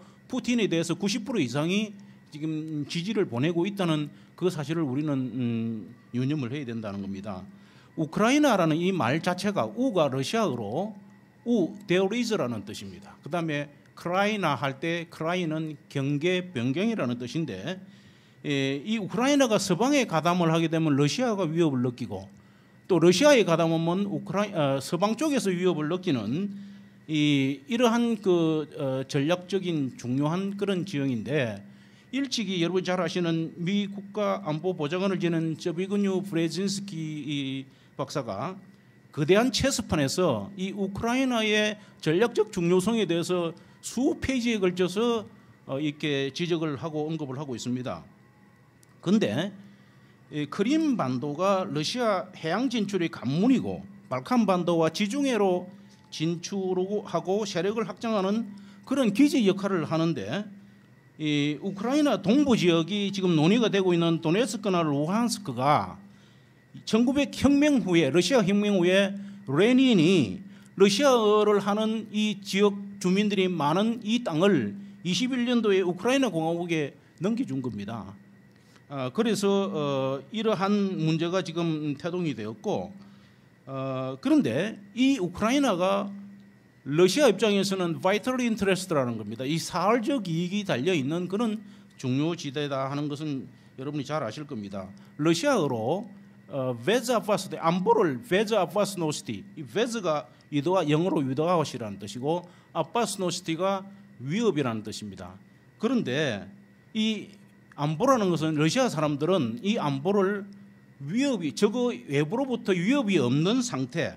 근데 서구에서는 우리가 안보의 개념을 하이라키 개념, 즉 위계 질서 개념으로 보는데 러시아어로의 안보는 저희가 나치오날로 베자바스노츠라는 과목에서 보니까 큰 원을 그려놓고 그 허브의 린치핀의 역할을 하고 있는 것이 안보다 하는 이런 그림을 보여주더라고요. 이게 아마 러시아가 생각하는 가장 중요한 그런 그 안보의 개념이 아닌가 이렇게 생각을 합니다. 그리고 여러분이 그 러시아 가보시면은 빼제르부르크에 가면은 러시아의 그 수많은 한 400 몇십만 점의 보물이 있는데 그 중앙 현관에 뭐가 있느냐면은 보물 중에 보물이 있는데 그게 러시아 장군의 초상화가 걸려 있습니다. 그만큼 제국 러시아를 지켜온 그러한 바탕에는 그 상무 정신과 장군들 또 군인들을 존중하는 이러한 정신들이 국민들이 이렇게 가지고 있고 또 결혼을 하는 신혼부부들이 결혼하고 나서 제일 먼저 파크바베디라는 성전공원에 가서 무명용사탑에 헌화를 하는 이것이 하나의 그 문화로 이렇게 자리 잡고 있다. 그것은 무명용사들한테 신혼부부가 당신들과 같은 애국자를 키우겠다는 이런 다짐을 하는 것이 러시아의 문화다는 것입니다.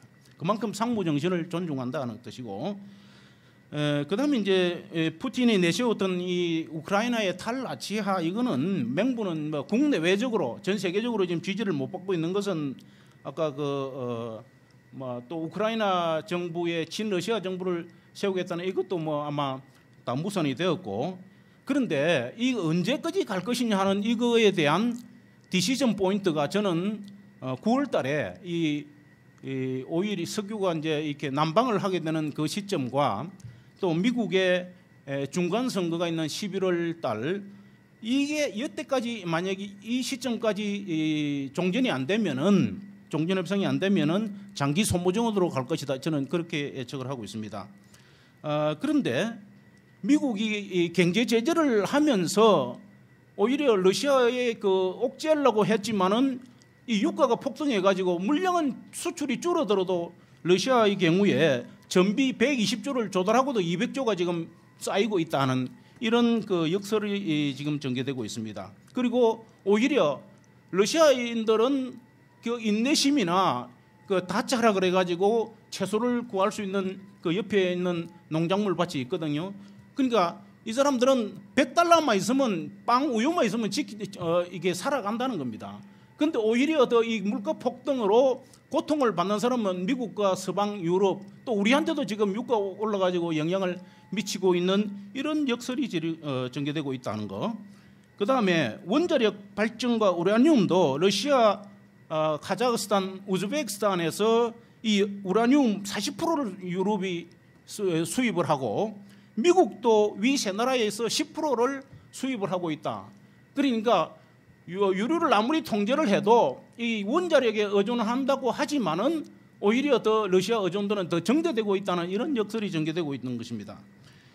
그런데 김 박사님이 지적하신 대로 2007년도에 미국이 폴란드에 미사일 요격 체제를 배배하고 체코에 레이더사 기지를 설치하고 그때부터 이 푸틴을 이게 푸틴이 비난을 하고 서방에 이제 적대감을 보이고 있습니다. 그런데 사실은 2000년부터 푸틴이 집권을 해가지고 한 10년 동안은 내부 정비를 했고 그 이후에 대외 전략이 급격하게 변화되는데 이러한 것들이 이제 뭐 큰 요인이 돼가지고 2014년도에 크림반도 침략이 합병이 이루어졌거든요.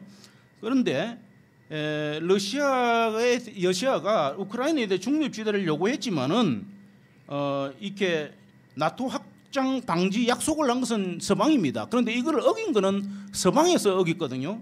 그 러시아 입장에서 보면 굉장히 억울한 겁니다. 온갖 욕은 뭐 악마 되고 또 온갖 욕은 다 먹고 침략국으로 낙인 찍히고 제재를 받고 있는데 이러한 군사적 충돌이 지금 경제 충돌로 지금 전개되고 있습니다. 그런데 미국이 이러한 유럽에 지원되는 이런 오일을 수입선을 다원화하고 있지만은 운반비라든지 이런 단가 면에서 이 비교가 안 된다 하는 그런 점을 우리가 알 수가 있고요. 그다음에 이제 김 박사님이 말씀하셨던 이 외교 안보에 대한 교훈과 시사점에서 우리가 간과를 하고 있는 게 젤렌스키 전쟁 지도 잘한다고 이렇게 뭐 띄우고 있지만은 사실은 전쟁을 예방하는 것이 지도자의 가장 큰 역할입니다. 그런데 이 젤렌스키가 EU를 먼저 가입을 하고 나토를 가입을 했으면은 이런 문제가 국민들이 전쟁의 참화에 휘말리지는 않았을 것입니다. 이런 점에 대해서 지도자로서의 그 어떤 뭐 항전 의지를 보인다 그래서 우리가 찬사를 보여야 될 것이냐 하는 그런 면에서 조금 좀 생각을 다시 해봐야 된다는 거 하고, 그 다음에 이제 우리가 이 김 박사님은 지금 전작권 문제와 관련해서 저는 찾아와야 된다고 생각합니다. 왜 그러냐면은 우리 국민은 절박하지 않으면은 변화를 간에 안주하게 돼 있습니다. 그러니까 우리가 일단 찾아오면은 핵위협이나 우리가 뭐 대응책을 강구, 정찰 자산을 하고 이렇게 증가하던 이렇게 대책을 강구한다. 우리는 당해야 절박해야 이런 대책을 강구하는 그런 관점에서 또 하나 일본과 우리가 좀 잘 지내야 된다. 왜? 김 박사님이 지금 CFC 해체되면은 유엔사 후방 기지 못 쓴다 그랬는데 그것은 정전 협정이 평화 협정으로 바뀌실 때 이야기고, 김 박사님께서 말씀하신 CFC가 없어진다 그래서 새로운 형태의 CFC가 만들어진다 그래서 유엔사 후방 기지 유엔사는 그대로 존치한다 하는 그런 말씀을 드리고요. 그다음에 미국 조야에서도 그 Strategy for Denial을 이 책을 쓴 콜비라는 사람은 북한이 만약에 미 본토를 때릴 수 있는 ICBM을 개발하면 한국에 핵무장 해야 된다 이런 주장을 하고 있습니다. 이런 학자들의 견해를 우리가 잘 이용해서 한국의 핵무장, 이게 처음에는 어렵겠지만은 중지를 모아서 처음에는 이제 핵 공유를 하거나 아니면은 어떤 공동 개발을 하거나 하는 이런 점차적인 그러한 과정을 통해서 우리가 핵무장을 하는 것이 답이겠지만은, 그러나 그 전까지는 주변국에 대한 어떤 방위권이나 생존권 또는 타격권을 고려해서 미사일 개발에 주력하는, 왜 우리가 한 반지 가지고 있으면 김정은이 함부로 날뛰겠습니까? 그런 면에서 조금 김 박사님 견해와 전체적으로는 이렇게 뜻이 같지만은 부분적으로 조금 상이한 그런 면이 저는 생각을 가지고 있습니다. 감사합니다. 네, 감사합니다. 오늘 두 분 발표해 주셨는데 두 발표가 조금 성격이 좀 다른 측면이 좀 있어서 앞에 발표에 대한 토론을 지금 해주셨기 때문에 여기에 대해서 김정명 소장님의 답변을 먼저 듣고 다음 주제로 이렇게 넘어가도록 하겠습니다. 소장님 5분 이내로 좀 해주시면 고맙겠습니다.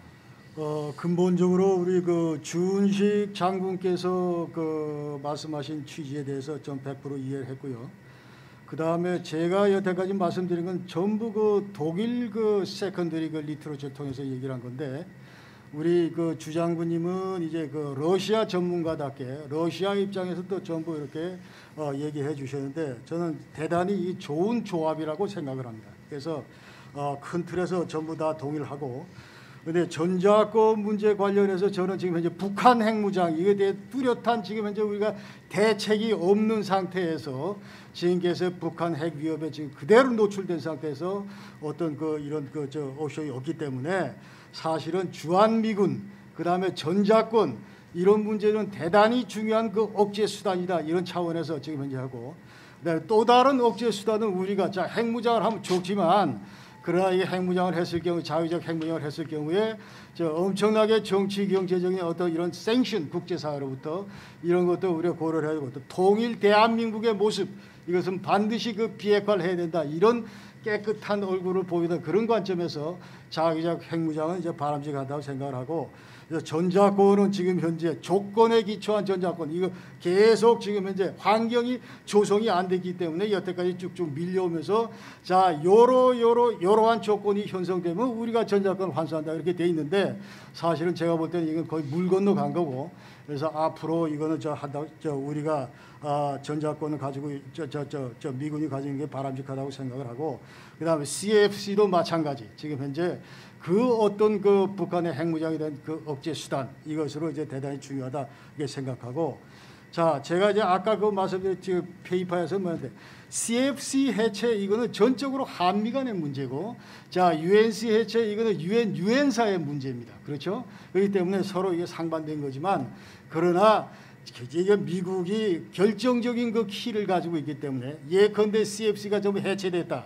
그럴 경우에 우리 국내 사회에서 야 유엔사는 왜 관두냐 지금 현재 쟤들도 저 없애는 것이 좋겠다. 이런 그 여론이 있다는 이제 그런 측면에서 얘기고 서로 상관됐다는 얘기는 아닙니다. 그리고 지금 현재 이 전술핵 재반입 이 문제 관련해서 아주 시급한데 저는 1994년부터 그 당시 제가 그 청와대 그 외교안보 수석실에 있으면서부터 자 북한은 이미 핵무장 이거 못 막기 때문에 우리가 어떤 행위를 억제 수단으로 저 갖다 놓는 것이 좋겠다 이렇게 얘기를 했는데 그 동안에 여러 차례 기회가 있었습니다. 예컨대 미국 같은 경우는 이제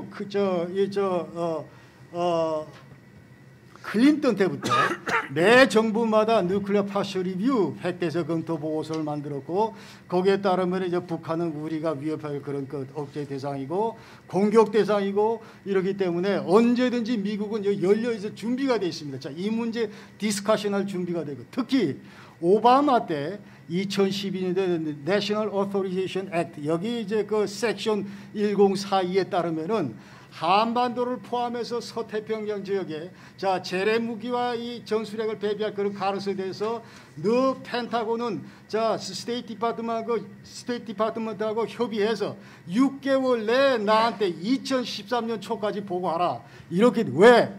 북한의 핵무장이 그 당시에 이미 3차 핵실험까지 했기 때문에 자 이렇게 미 정부가 적극적으로 검토를 하고 있음에도 불구하고 우리 대한민국 정부는 여태까지 어느 정권이거든 단 한 번도 이 문제를 대책도 없으면서 지금 현재 자 북한이 아까 얘기대로 이 디팩트 누클리어 웨폰 스테이트 지금 현재 20기에서 60기 또 매년 6에서 7기짜 이렇게 들고 있는데 이것이 언제 날아올지 모르는 이런 위협을 당하고 있는 상황에서도 지금 손 놓고 있는 것이 대한민국 정부다 이 말이에요. 그렇기 때문에 지금 현재 그나마 그래도 이게 저 자유적 핵무장보다는 전술핵 방어했다 이런 말씀을 드리겠습니다. 네, 감사합니다. 다음에는 우리 유준상 기자님께 토론을 부탁드리겠습니다.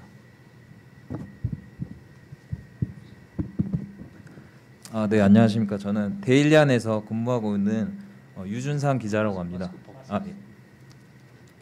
네, 저는 그 세종청사에서 지금 산업부, 이제 과기부 그리고 기재부를 함께 출입을 하고 있는데요.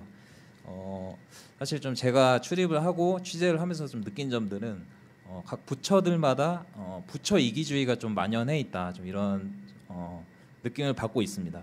이제 과기부 같은 경우에는 어떤 과학 분야에서 예를 들어 이제 뭐 SMR 소형 원전을 이제 기술 개발을 하는 부처인데 이제 과기부가 R&D 예산을 따낼 때는 이제 그 과기부 입장에서만 이제 R&D의 이제 창조성과 또 이제 기술 개발 측면에서만 접근해서 좀 이렇게 하는 면이 있고 그리고 산업부는 그 기술 개발한 그 과기부의 작품을 가지고 이렇게 사업화, 상용화 관점으로 이걸 바라보고 있습니다. 그래서 두 부처 간의 좀 이해관계가 다르기 때문에 산업부 공무원들은 보통 과기부가 예산을 따서 하는 그 프로젝트에 좀 그게 예산 낭비다. 이제 이게 사업성도 없고 쉽게 말해서 좀 돈이 안 되는데 왜 이런 사업을 하냐 조금 이렇게 좀 이해관계나 좀 관점들이 좀 다른 거를 느끼고 있었습니다.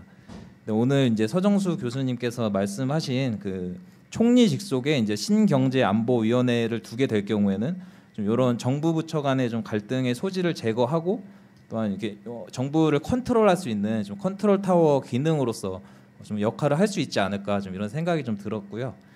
일례로 이제 그 한국 정부가 이제 지금 그래서 지금 혁신이 일어날 수 없는 이제 집단 사회라고 지금 저는 생각이 듭니다. 그래서 패스트 팔로워는 될 수 있는데 좀 퍼스트 모버로서 좀 미래에 이제 한국이 기술 개발과 여러 가지 혁신적인 기술을 좀 개발하는 측면에서 이런 공무원 사회에 만연한 이 집단 이기주의와 이런 것들이 좀 방해가 되지 않을까 좀 이런 생각이 드는데 그래서 한국이 이제 90년도에 스마트 원전을 처음 개발을 했습니다. 이제 그 전 세계 최초로 이제 SMR 중에서 이제 그 캐리라고 이제 한국 원자력 연구원에서 전 세계 최초로 미국 SDA 이제 표준 설계 인가를 받은 혁신적인 SMR을 개발을 했는데 그거를 이제 산업부가 반대한 걸로 알고 있습니다. 저는 그래서 산업부와 이제 한수원이 반대를 하면서 좀 수출에 이제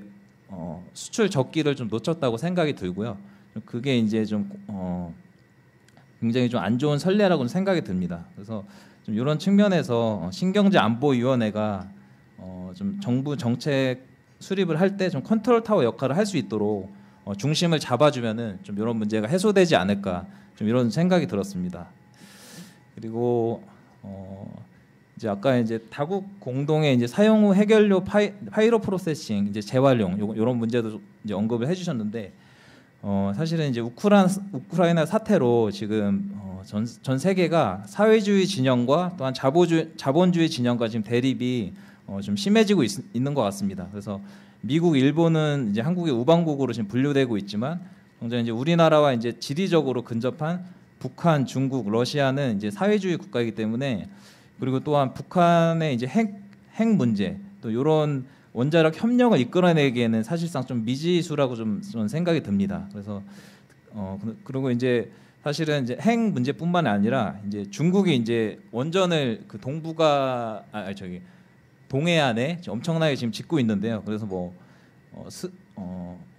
중국 동부 연안에 지금 100기의 원전이 지금 밀집돼서 지어지고 있습니다. 근데 중국 원자력 안전 관리에는 사실상 지금 물음표가 찍히고 있는 상황인데, 특히 이제 중국 동부 연안의 원전이 방사능이 누출이 되면은 이제 편서풍을 타고 이제 한반도에 도달할 가능성이 있습니다.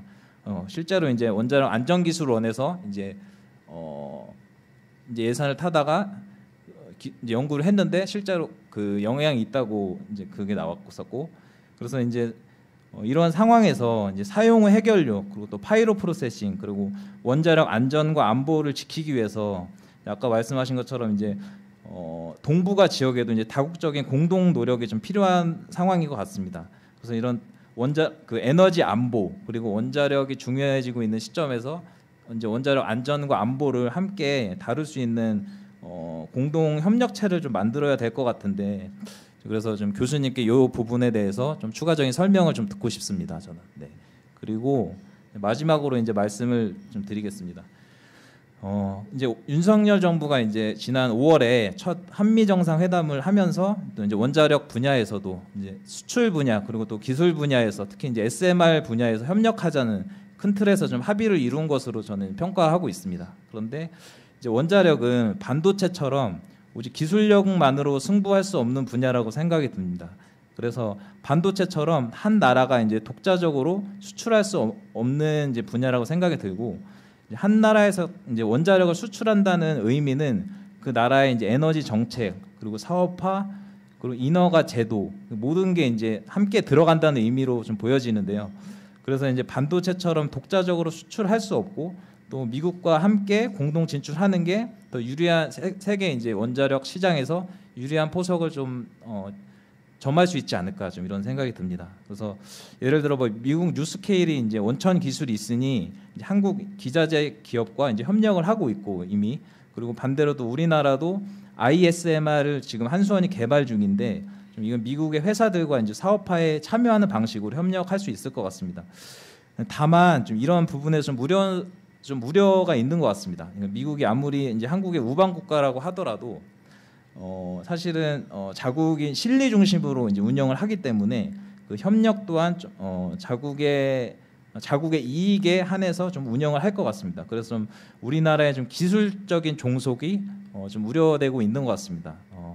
원자력 분야 특히 이제 기술력이 굉장히 중요한 분야인데, 한국이 이제 ISMR을 개발하고 있는 상황이지만 사실은 이제 미국의 뉴스케일이라든지 이제 SMR 분야에서, 그리고 또 원자력 분야에서 미국이 사실상은 객관적으로 시각을 볼 때도 미국이 굉장히 앞서 있는 상황이기 때문에 한국의 이제 기술적인 한국의 이제 한미 이제 원자력 협력을 해나갈 때 좀 기술적 종속이 일어날 가능성은 얼마나 있고, 좀 이런 문제를 어떻게 대처해야 할지 좀 이런 부분이 좀 더 궁금한 것 같습니다. 네, 이상으로 마치겠습니다. 네, 감사합니다.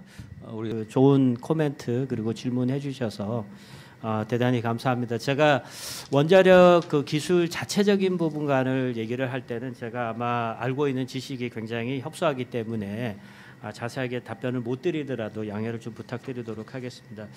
일단 그 보시면 아까 그 제일 첫 번째 그 코멘트 중에 하나가 뭐냐면 부처 간의 이기주의가 이렇게 굉장히 팽배해 있어서 사실 이기주의가 팽배해 있다라고 하는 것은 부처 간에 보는 어떤 그 예산 집행에 있어서 우선순위의 아마 문제라고 이렇게 생각을 해볼 수 있을 것 같습니다.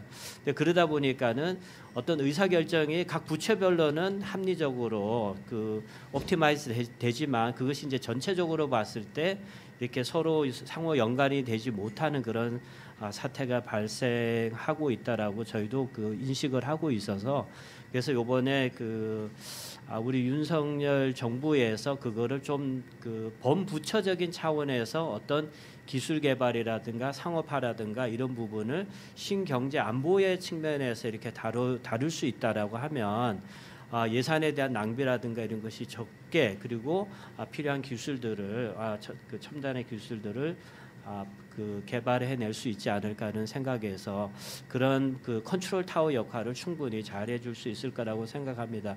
그런 면에서 본다라고 하면은 아까 그 기자님께서 정확하게 지적하셨던 것처럼 얼마 전까지는 우리나라는 우리 그 자랑스러운 대한민국은 fast follow라고 하는 그런 2인자적인 자리에 있었습니다. 그런데 열심히 따라가다 보니까 더 이상은 2인자에 머물 수 없는 그런 시점이 되었습니다. 그래서 사실은 이제 우리가 그 퍼스트 무버의 입장으로 가야 되는데 그러려고 하면 그 어떤 새로운 기술을 개발할 때 있어서도 총체적으로 그 컨트롤 해줄 수 있는 그런 타워가 필요하다라고 생각을 하고 있고 그거를 국가과학기술위원회가 있지만 그거를 어떻게 본다라고 하면 그 총리 직속의 신경제안보위원회에서 같이 조율을 한다라고 하면 훨씬 더 효율적이라고 생각을 해볼 수 있겠습니다.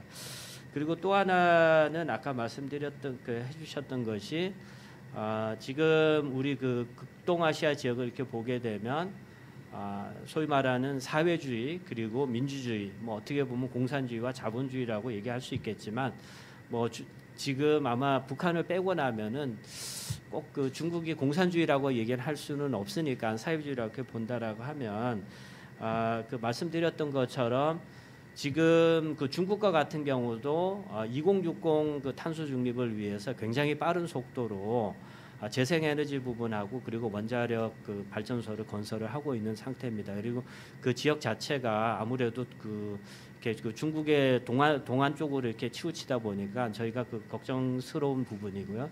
그래서 이런 부분에 대해서 그 황일순 교수님께서는 그 어떤 얘기를 하셨냐면 그 자료에 나와 있는 부분인데 보면 그 아시아 태평양 원자력 안전 규제 공동체를 만들어 줬으면 좋겠다. 거기에 그 우리나라 그리고 미국, 일본 그리고 캐나다, 중국이 사실 원자력 강국들입니다. 그래서 이 나라들이 원자력 안전 규제 그 공동체를 만들어서 만일의 사태에 대비할 수 있는 그런 상태가 되었으면 좋겠다라고 이렇게 그 제안을 해주고 계십니다. 그리고 또 다른 그 코멘트에 대해서 답변을 드리면 사실 그 기술 종속의 부분을 얘기를 해주셨습니다. 사실 뭐 미국과 같은 경우는 그 지금 운행하고 있는 그 원자력 뭐 발전소 원자로 숫자도 저희들보다 한 4배 정도 이렇게 많습니다.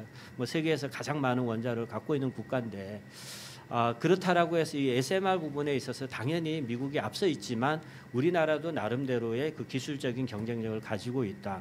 그리고 우리 정부에서 특히 윤석열 정부에서는 그 기술적인 우위를 유지하고 지속해 나갈 수 있도록 그래서 우리가 퍼스트 무버가 될 수 있도록 특히 그 소형 SMR의 안전과 관련된 기술에 있어서는 우리가 세계 최고다라고 하는 지위에 갈 수 있도록 정부의 그런 어떤 그 지원이라든가 기술적인 그런 뭐 개발을 할 수 있도록 그런 재정적인 지원을 해줬으면 좋겠다라고 저는 그렇게 생각을 하고 있습니다. 그러지 않으면 그냥 미국의 기술에만 의존하게 되면 저희는 당연히 뭐 기술 종속 국가로 전락할 수밖에 없을 그런 생각을 가지고 있습니다. 네, 감사합니다. 네, 감사합니다. 자, 이제 그 청중 여러분께도 기회를 드리겠습니다. 이렇게 하겠습니다. 지금부터 몇 분께 기회를 드릴 텐데 그 시간은 1인당 2분으로 제한을 하겠고요. 기회가 주어지면 먼저 본인 소개를 해주시고 그다음에 부탁드리는 것은 본인의 견해를 말씀하셔도 좋고 또는 질문을 하셔도 좋습니다. 근데 부탁드리는 것은 한 가지 주제만 해주시기 바랍니다. 기회가 한 번 왔다고 여러 가지 하지 마시고요. 한 가지 주제에 대해서 견해를 말씀하시거나 질문을 해주시기 바랍니다. 제가 발표자와 그 토론자를 배열한 이유가 발표자의 발표가 좀 주도가 되고 주원식 그 부소장님 이야기는 질문자로서 그렇게 될 수 있도록 계획을 했는데 지금 좀 거꾸로 가면 안 됩니다. 거꾸로 하면은 우리 그 주최자의 그 의도가 안 되니까 그런 그 이야기를 드리고 저는 딴 이야기 하고 싶어요. 제가 이제 그 왜 이런 지금까지 보면 막 국제정치학자들만 모여가지고 계속 이런 이야기만 하는데 경제학자 내지 이제 그 과학기술 하는 분들을 같이 이야기를 해야 한미 동맹의 내용이 있거든요. 내용이 있고 그 다음에 실제적으로 뭘 발전시켜야 될 것인가. 그런데 이제 제가 이제 하다 보니까 뭘 발견했냐면은 우리 국방 분야 이제 한미 동맹이 이제 군사 동맹으로 출발했죠. 그런데 1968년부터 출범을 했는데 한미 군사 동맹은 양국 국방장관 회담, 한미 연례 안보 협의 회의, 국방장관 수준에서 우리 안보를 위해서 이제 이렇게 동맹 관리를 쭉 해나갑니다. 그런데 과학기술 분야는 말이죠. 원자력 협력을 하고 있음에도 불구하고 과학기술부 국장 수준에서 1976년 우리가 핵개발 포기하고 난 다음부터는 과학기술 그 국장 수준에서 2015년까지 40년 동안을 협력을 해온 거예요.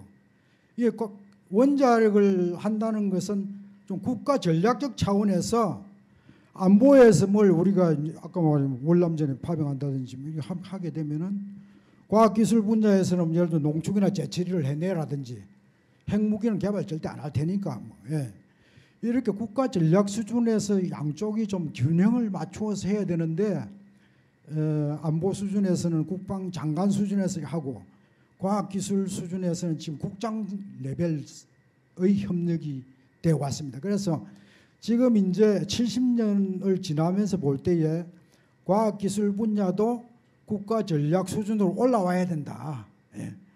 그냥 과학기술에 맡겨놓으면은 기술자들이 자기만 원하는 그런 그 조그마한 프로젝트, 국가 전체에 어떤 이익이 되는 건지 이런 건 좀 생각지 않고 자기 R&D 그 이익만 위해서 이렇게 하는 경향이 너무나 많아요. 그래서 지금 우리가 이제 하면서 이 과학기술 분야를 한 것은 그런 분야에 좀 이렇게 국가 전략 수준으로 올릴 수 있도록 아까 그 기술 표준 문제도 지금 미국이 당장 급하니까 우리 반도체 뭐 공장을 다 미국에 투자하지만 국가 전략 수준에서 어떻게 미국의 그 인센티브를 활용하면서 기술 표준을 우리 걸 할 수 있도록 이렇게 해야 우리 국가적 장기적인 이익이 되니까 그런 측면에서 이제 종합적인 국가 경영 전략 차원에서 이걸 해야 된다. 그런 차원에서 이제 우리 서정수 학장님은 어떻게 생각하시는지 좀 말씀해 주시죠. 저기 회장님께서 너무 좋은 말씀 해주셔서 제가 뭐 감히 이렇게 제 생각을 조금 그 견해를 피력하도록 하겠습니다.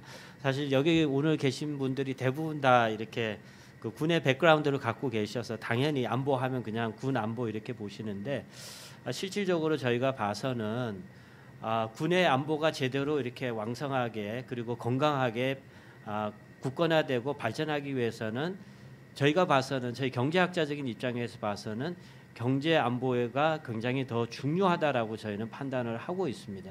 왜 경제력이 커져야지 우리가 예를 들어서 뭐 군사 방면에 있어서도 이렇게 협력을 할 때 더 과학적인 강군을 만들어낼 수 있다라고 이렇게 생각을 하는데 실제로 보면 앞서 그 세션에서도 어떤 얘기를 하셨냐면 미국하고 중국이라고 하는 헤게모니 싸움에 대해서 정치적인 헤게모니 싸움에 대해서 뭐 외교적인 정치적인 해석들을 많이 하셨는데 저희 경제학자적인 입장에서는 뭐라고 얘기를 하냐면 미국과 중국의 싸움은 정치와 외교의 싸움이 아니라 저희는 기술 표준의 싸움이다 이렇게 보고 있거든요.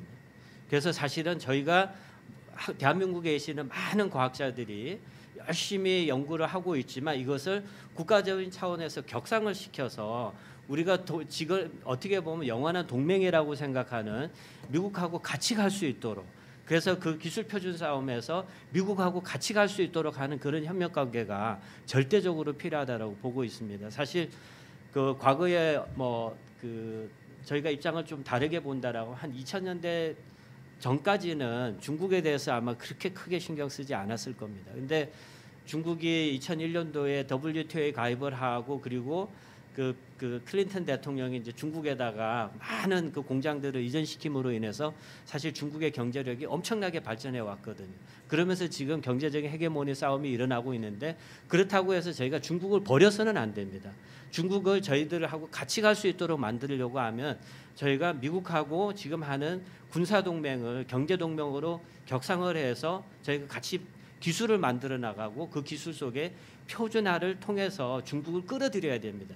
그래야지 중국이 일탈할 수 있는 그런 부분을 막아낼 수 있다라고 생각합니다. 그래서 사실 한용석 위원장님께서 너무 좋은 말씀을 해주셔서 저희가 지금까지 단순히 그냥 국장 수준에 머물고 있었던 한미 경제 동맹을 조금 더 높은 수준을 끌고 올라가서 한미가 어깨를 서로 맞잡고 손을 쥐고 갈 수 있어야지 중국이 같이 들어온다라고 저는 그렇게 생각하고 있습니다. 그래서 사실 신경제안보위원회가 너무너무나 중요하다라고 감히 제 의견 한번 말씀드려보고 싶습니다. 이상입니다. 이거 폐의 말씀처럼 하는 건 아니고 그냥 질문으로 제 소감 발표로 하나 하겠습니다. 지금 한영섭 우리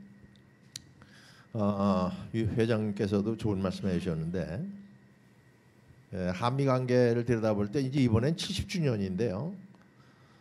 60주년 때를 기억을 해봅니다. 제가 이제 국회에 있을 때 외교통상위원회의 간사로서 이제 국정감사도 다니고 그럴 때 휴스턴 텍사스에 가면은 나사가 있잖아요. 거기 가니까 한 예를 들면은 중요한 부분을 맡고 있는 학자 중에 한국 학자가 한 5명 있더라고요. 그분들하고 인터뷰를 전부 해보니까 이분들이 이구동성으로 하는 얘기가 일본은 여기에 우주인이 와 있다 이거예요.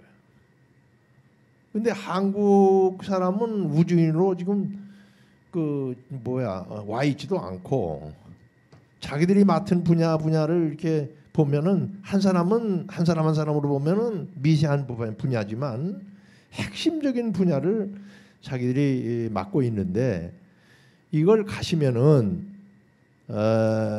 국내에서 좀 국회를 통해서든지 정부에다가 반영을 하셔서 우주 발전을 하는 데 있어서도 한미 동맹이 기여할 수 있도록 해달라 하는 부탁을 받은 적이 있어요.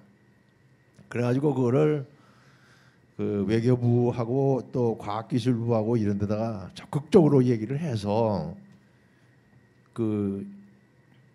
그러니까 한미동맹 60주년 하던 그때 뭐가 있었냐면 박근혜 대통령께서 미국에 가서 정상회담을 하시면서 조인트 비전, 락 앤 US 조인트 비전이라는 걸 만드셨어요. 거기에 보면은 우리 한미동맹은 이렇게 무슨 안보 동맹 위주로 갈 것이 아니라 포괄적 동맹, 전략적 동맹으로 가되 그런 기술적인 그러한 동맹까지도 포함해서 한다라고 하는 그런 것이 거기에 들어가 있습니다. 그래서 지금 70주년을 회고를 하면서 반드시 봐야 될 것이 조인트 비전 60년 그때 나와 있었던 락 앤 US 조인트 비전 요거를 반드시 참고를 해야 보탬이 될 것이다. 거기서 이미 포괄적으로 가고 전략적 동맹으로 간다는 얘기를 벌써 나왔었거든요. 그러니까 이거는 학자분들께서든지 각 분야 전문가들께서도 유념하셔야 되지만 정부라든지 국회라든지 이런 쪽에서도 그런 분야로 계속 발전시켜 가야 될 분야가 뭐인가를 찾아내는 노력도 필요하다. 그냥 이렇게 현재 가는 것 쫓아만 가는 것이 아니라 우리 분야도 한번 이게 미국이 앞서가지만 우리도 기여할 수가 있다라는 쪽으로 이렇게 자꾸 찾아가는 그러한 동맹 관계로 발전돼 갔으면 좋겠다 하는 것이 제 소망입니다. 아무튼 뭐 별도의 이제 피해사 말씀이 없기 때문에 오늘 이렇게 참 훌륭한 세미나가 될 수 있도록 적극 참여해 주신 여러분들에게 감사드리고 발표자, 토론자 여러분께도 깊은 감사의 말씀드리겠습니다. 고맙습니다. 네, 회장 감사합니다.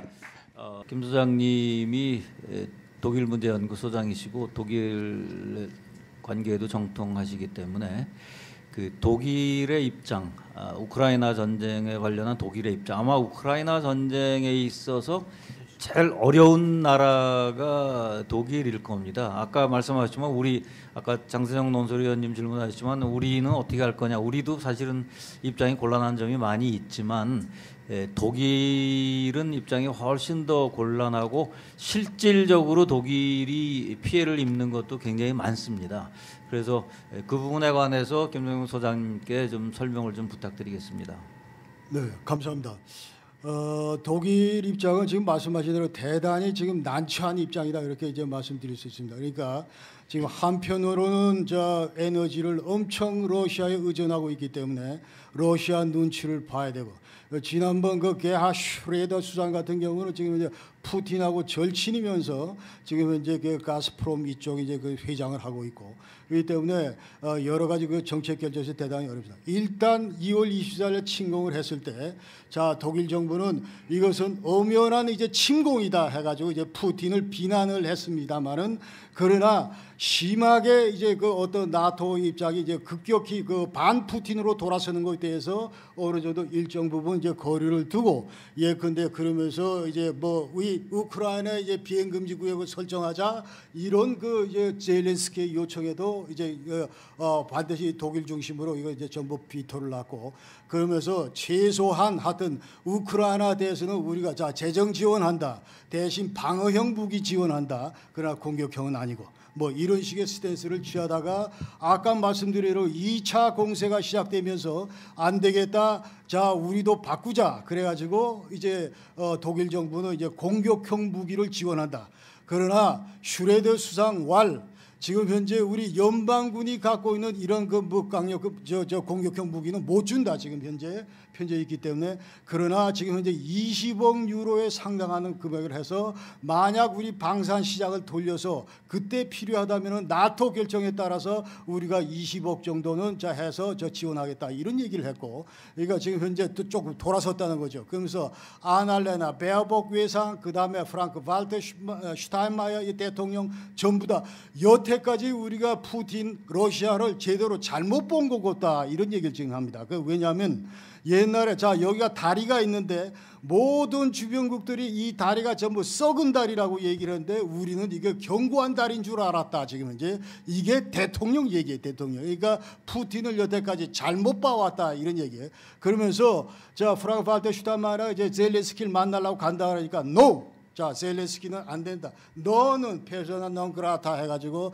완전히 너는 이제 그 우호적인 인사다 하죠. 그러면서 도대체 독일이 왜 이럴까 할 정도로 이제 젤렌스키의 그 어떤 실망감 이런 게 컸다는 겁니다. 기대를 많이 했는데 왜냐하면 예전에 2000년대 중반부터 그렇도록 나토에 가입하겠다, EU 가입하겠다 간절히 이게 소망을 했는데 가운데서 이런 것들 저 물꼬를 틀어버린 게 바로 독일하고 프랑스이기 때문에 여기 대해서 반감이 많았다 이 말이죠. 그래서 지금 현재는 자 이제 중무기 지원한다 링타우시 해가지고 자 우리가 직접 너희들한테 못 준다 대신 슬로베니아가 갖고 있는 TG-12 이 전차 이거를 너희들이 우크라이나 주고 우리는 대신 너희들한테 훅스 그다음에 마다 이런 경정차 어떤 이런 장갑차 이런 걸 주겠다 서로 받고 돌려막기 하겠자 이런 거죠. 이러면서 자 입장은 이렇게 바뀌었는데 그럼에도 불구하고 근본적으로 러시아 눈치 보는 거 이거는 변함이 없습니다. 그래서 최근에 그 숄츠 그 수상이 자 이제 푸틴하고 장시간 통화를 하면서 푸틴 나는 지금 정전협정 빨리 맺고 싶은데 저놈들이 지금 협상에서 전혀 안 나오니까 너가 좀 다리 좀 놔봐라 해서 이제 젤렌스키한테 전화하니까 젤렌스키는 무슨 얘기를 하냐면 자 우리가 이런 영토를 지금 잃었는데 이거를 다시 우리가 되찾지 않는 한 절대로 우리는 협상에 임하지 않을 거다. 젤렌스키는 일관되게 이제 이런 입장을 하고 있다는 거죠. 그래서 다시 돌아가서 만약 윤석열 대통령 즉 왜 이 시점에 지금 우리 대통령이 거기 나토 정상회담에 초대를 받았냐 이 말이에요. 그러니까 나토 입장은 중무기 준다고 해놨는데 자 이게 지금 유일하게 전면에 있는 게 지금 미국하고 영국밖에 없습니다. 독일은 예스 해놓고서는 돌리려니까 지금 방사능 하루아침에 이게 전부 안 된다 이 말이에요.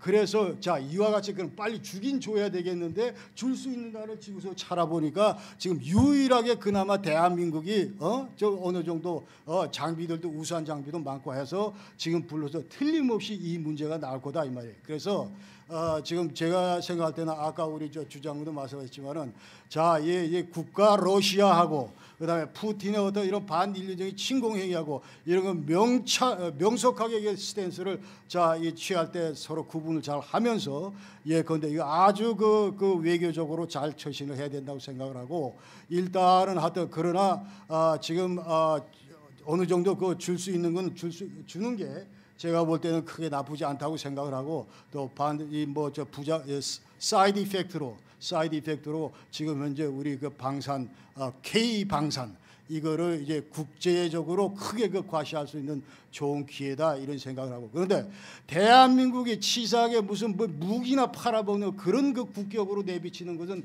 대단히 바람직하지 않기 때문에 이걸 외교적으로 잘 할 필요가 있겠다 그런 생각이 듭니다. 네, 감사합니다. 사실 지금 미국과 중국의 전략적 경쟁이 격화되고 있고 또 러시아는 우크라이나를 침공하고 있고 또 대한민국의 지정학적인 위치는 그 우리 주변에 워낙 강대국들에 둘러싸여 있기 때문에 우리의 국력에 비해서 제대로 목소리를 내지 못하는 그러한 상황에 있습니다.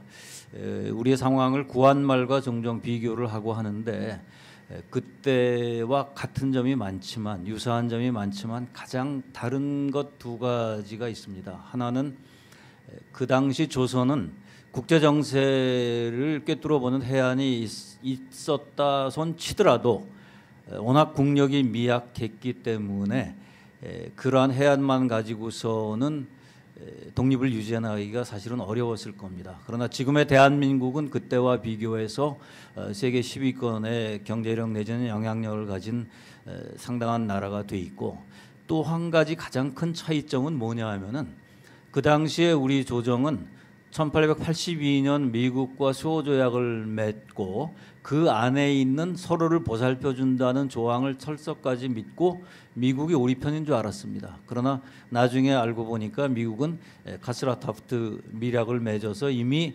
일본에게 어느 정도의 재량권을 준 다음이었습니다. 지금 우리는 어떻습니까? 70년 전에 이승만 대통령의 가진 노력, 여러 가지 외교적 노력으로 미국과 방위조약을 맺었습니다. 미국과 동맹이라는 것은 그 세계의 가장 강력한 초강대국인 미국이 우리의 동맹국이라는 것은 우리의 엄청난 외교적 자산입니다. 그래서 우리는 이 외교적 자산을 잘 보존하고 활용하고 또 이 자산을 잘 불려나가야 될 것입니다. 그렇게 해서 우리나라가 세계 10위의 국력에 상응하는 그러한 대접을 국제사회에 나가서 받고 또 우리가 그러한 큰 목소리를 낼 수 있도록 노력을 해나가야 된다고 생각합니다. 오늘 참석해 주신 여러분께 감사드리고 또 두 번째 세션에 발표를 해주시고 토론에 참석해 주신 여러분께도 감사드립니다. 여러분 고맙습니다.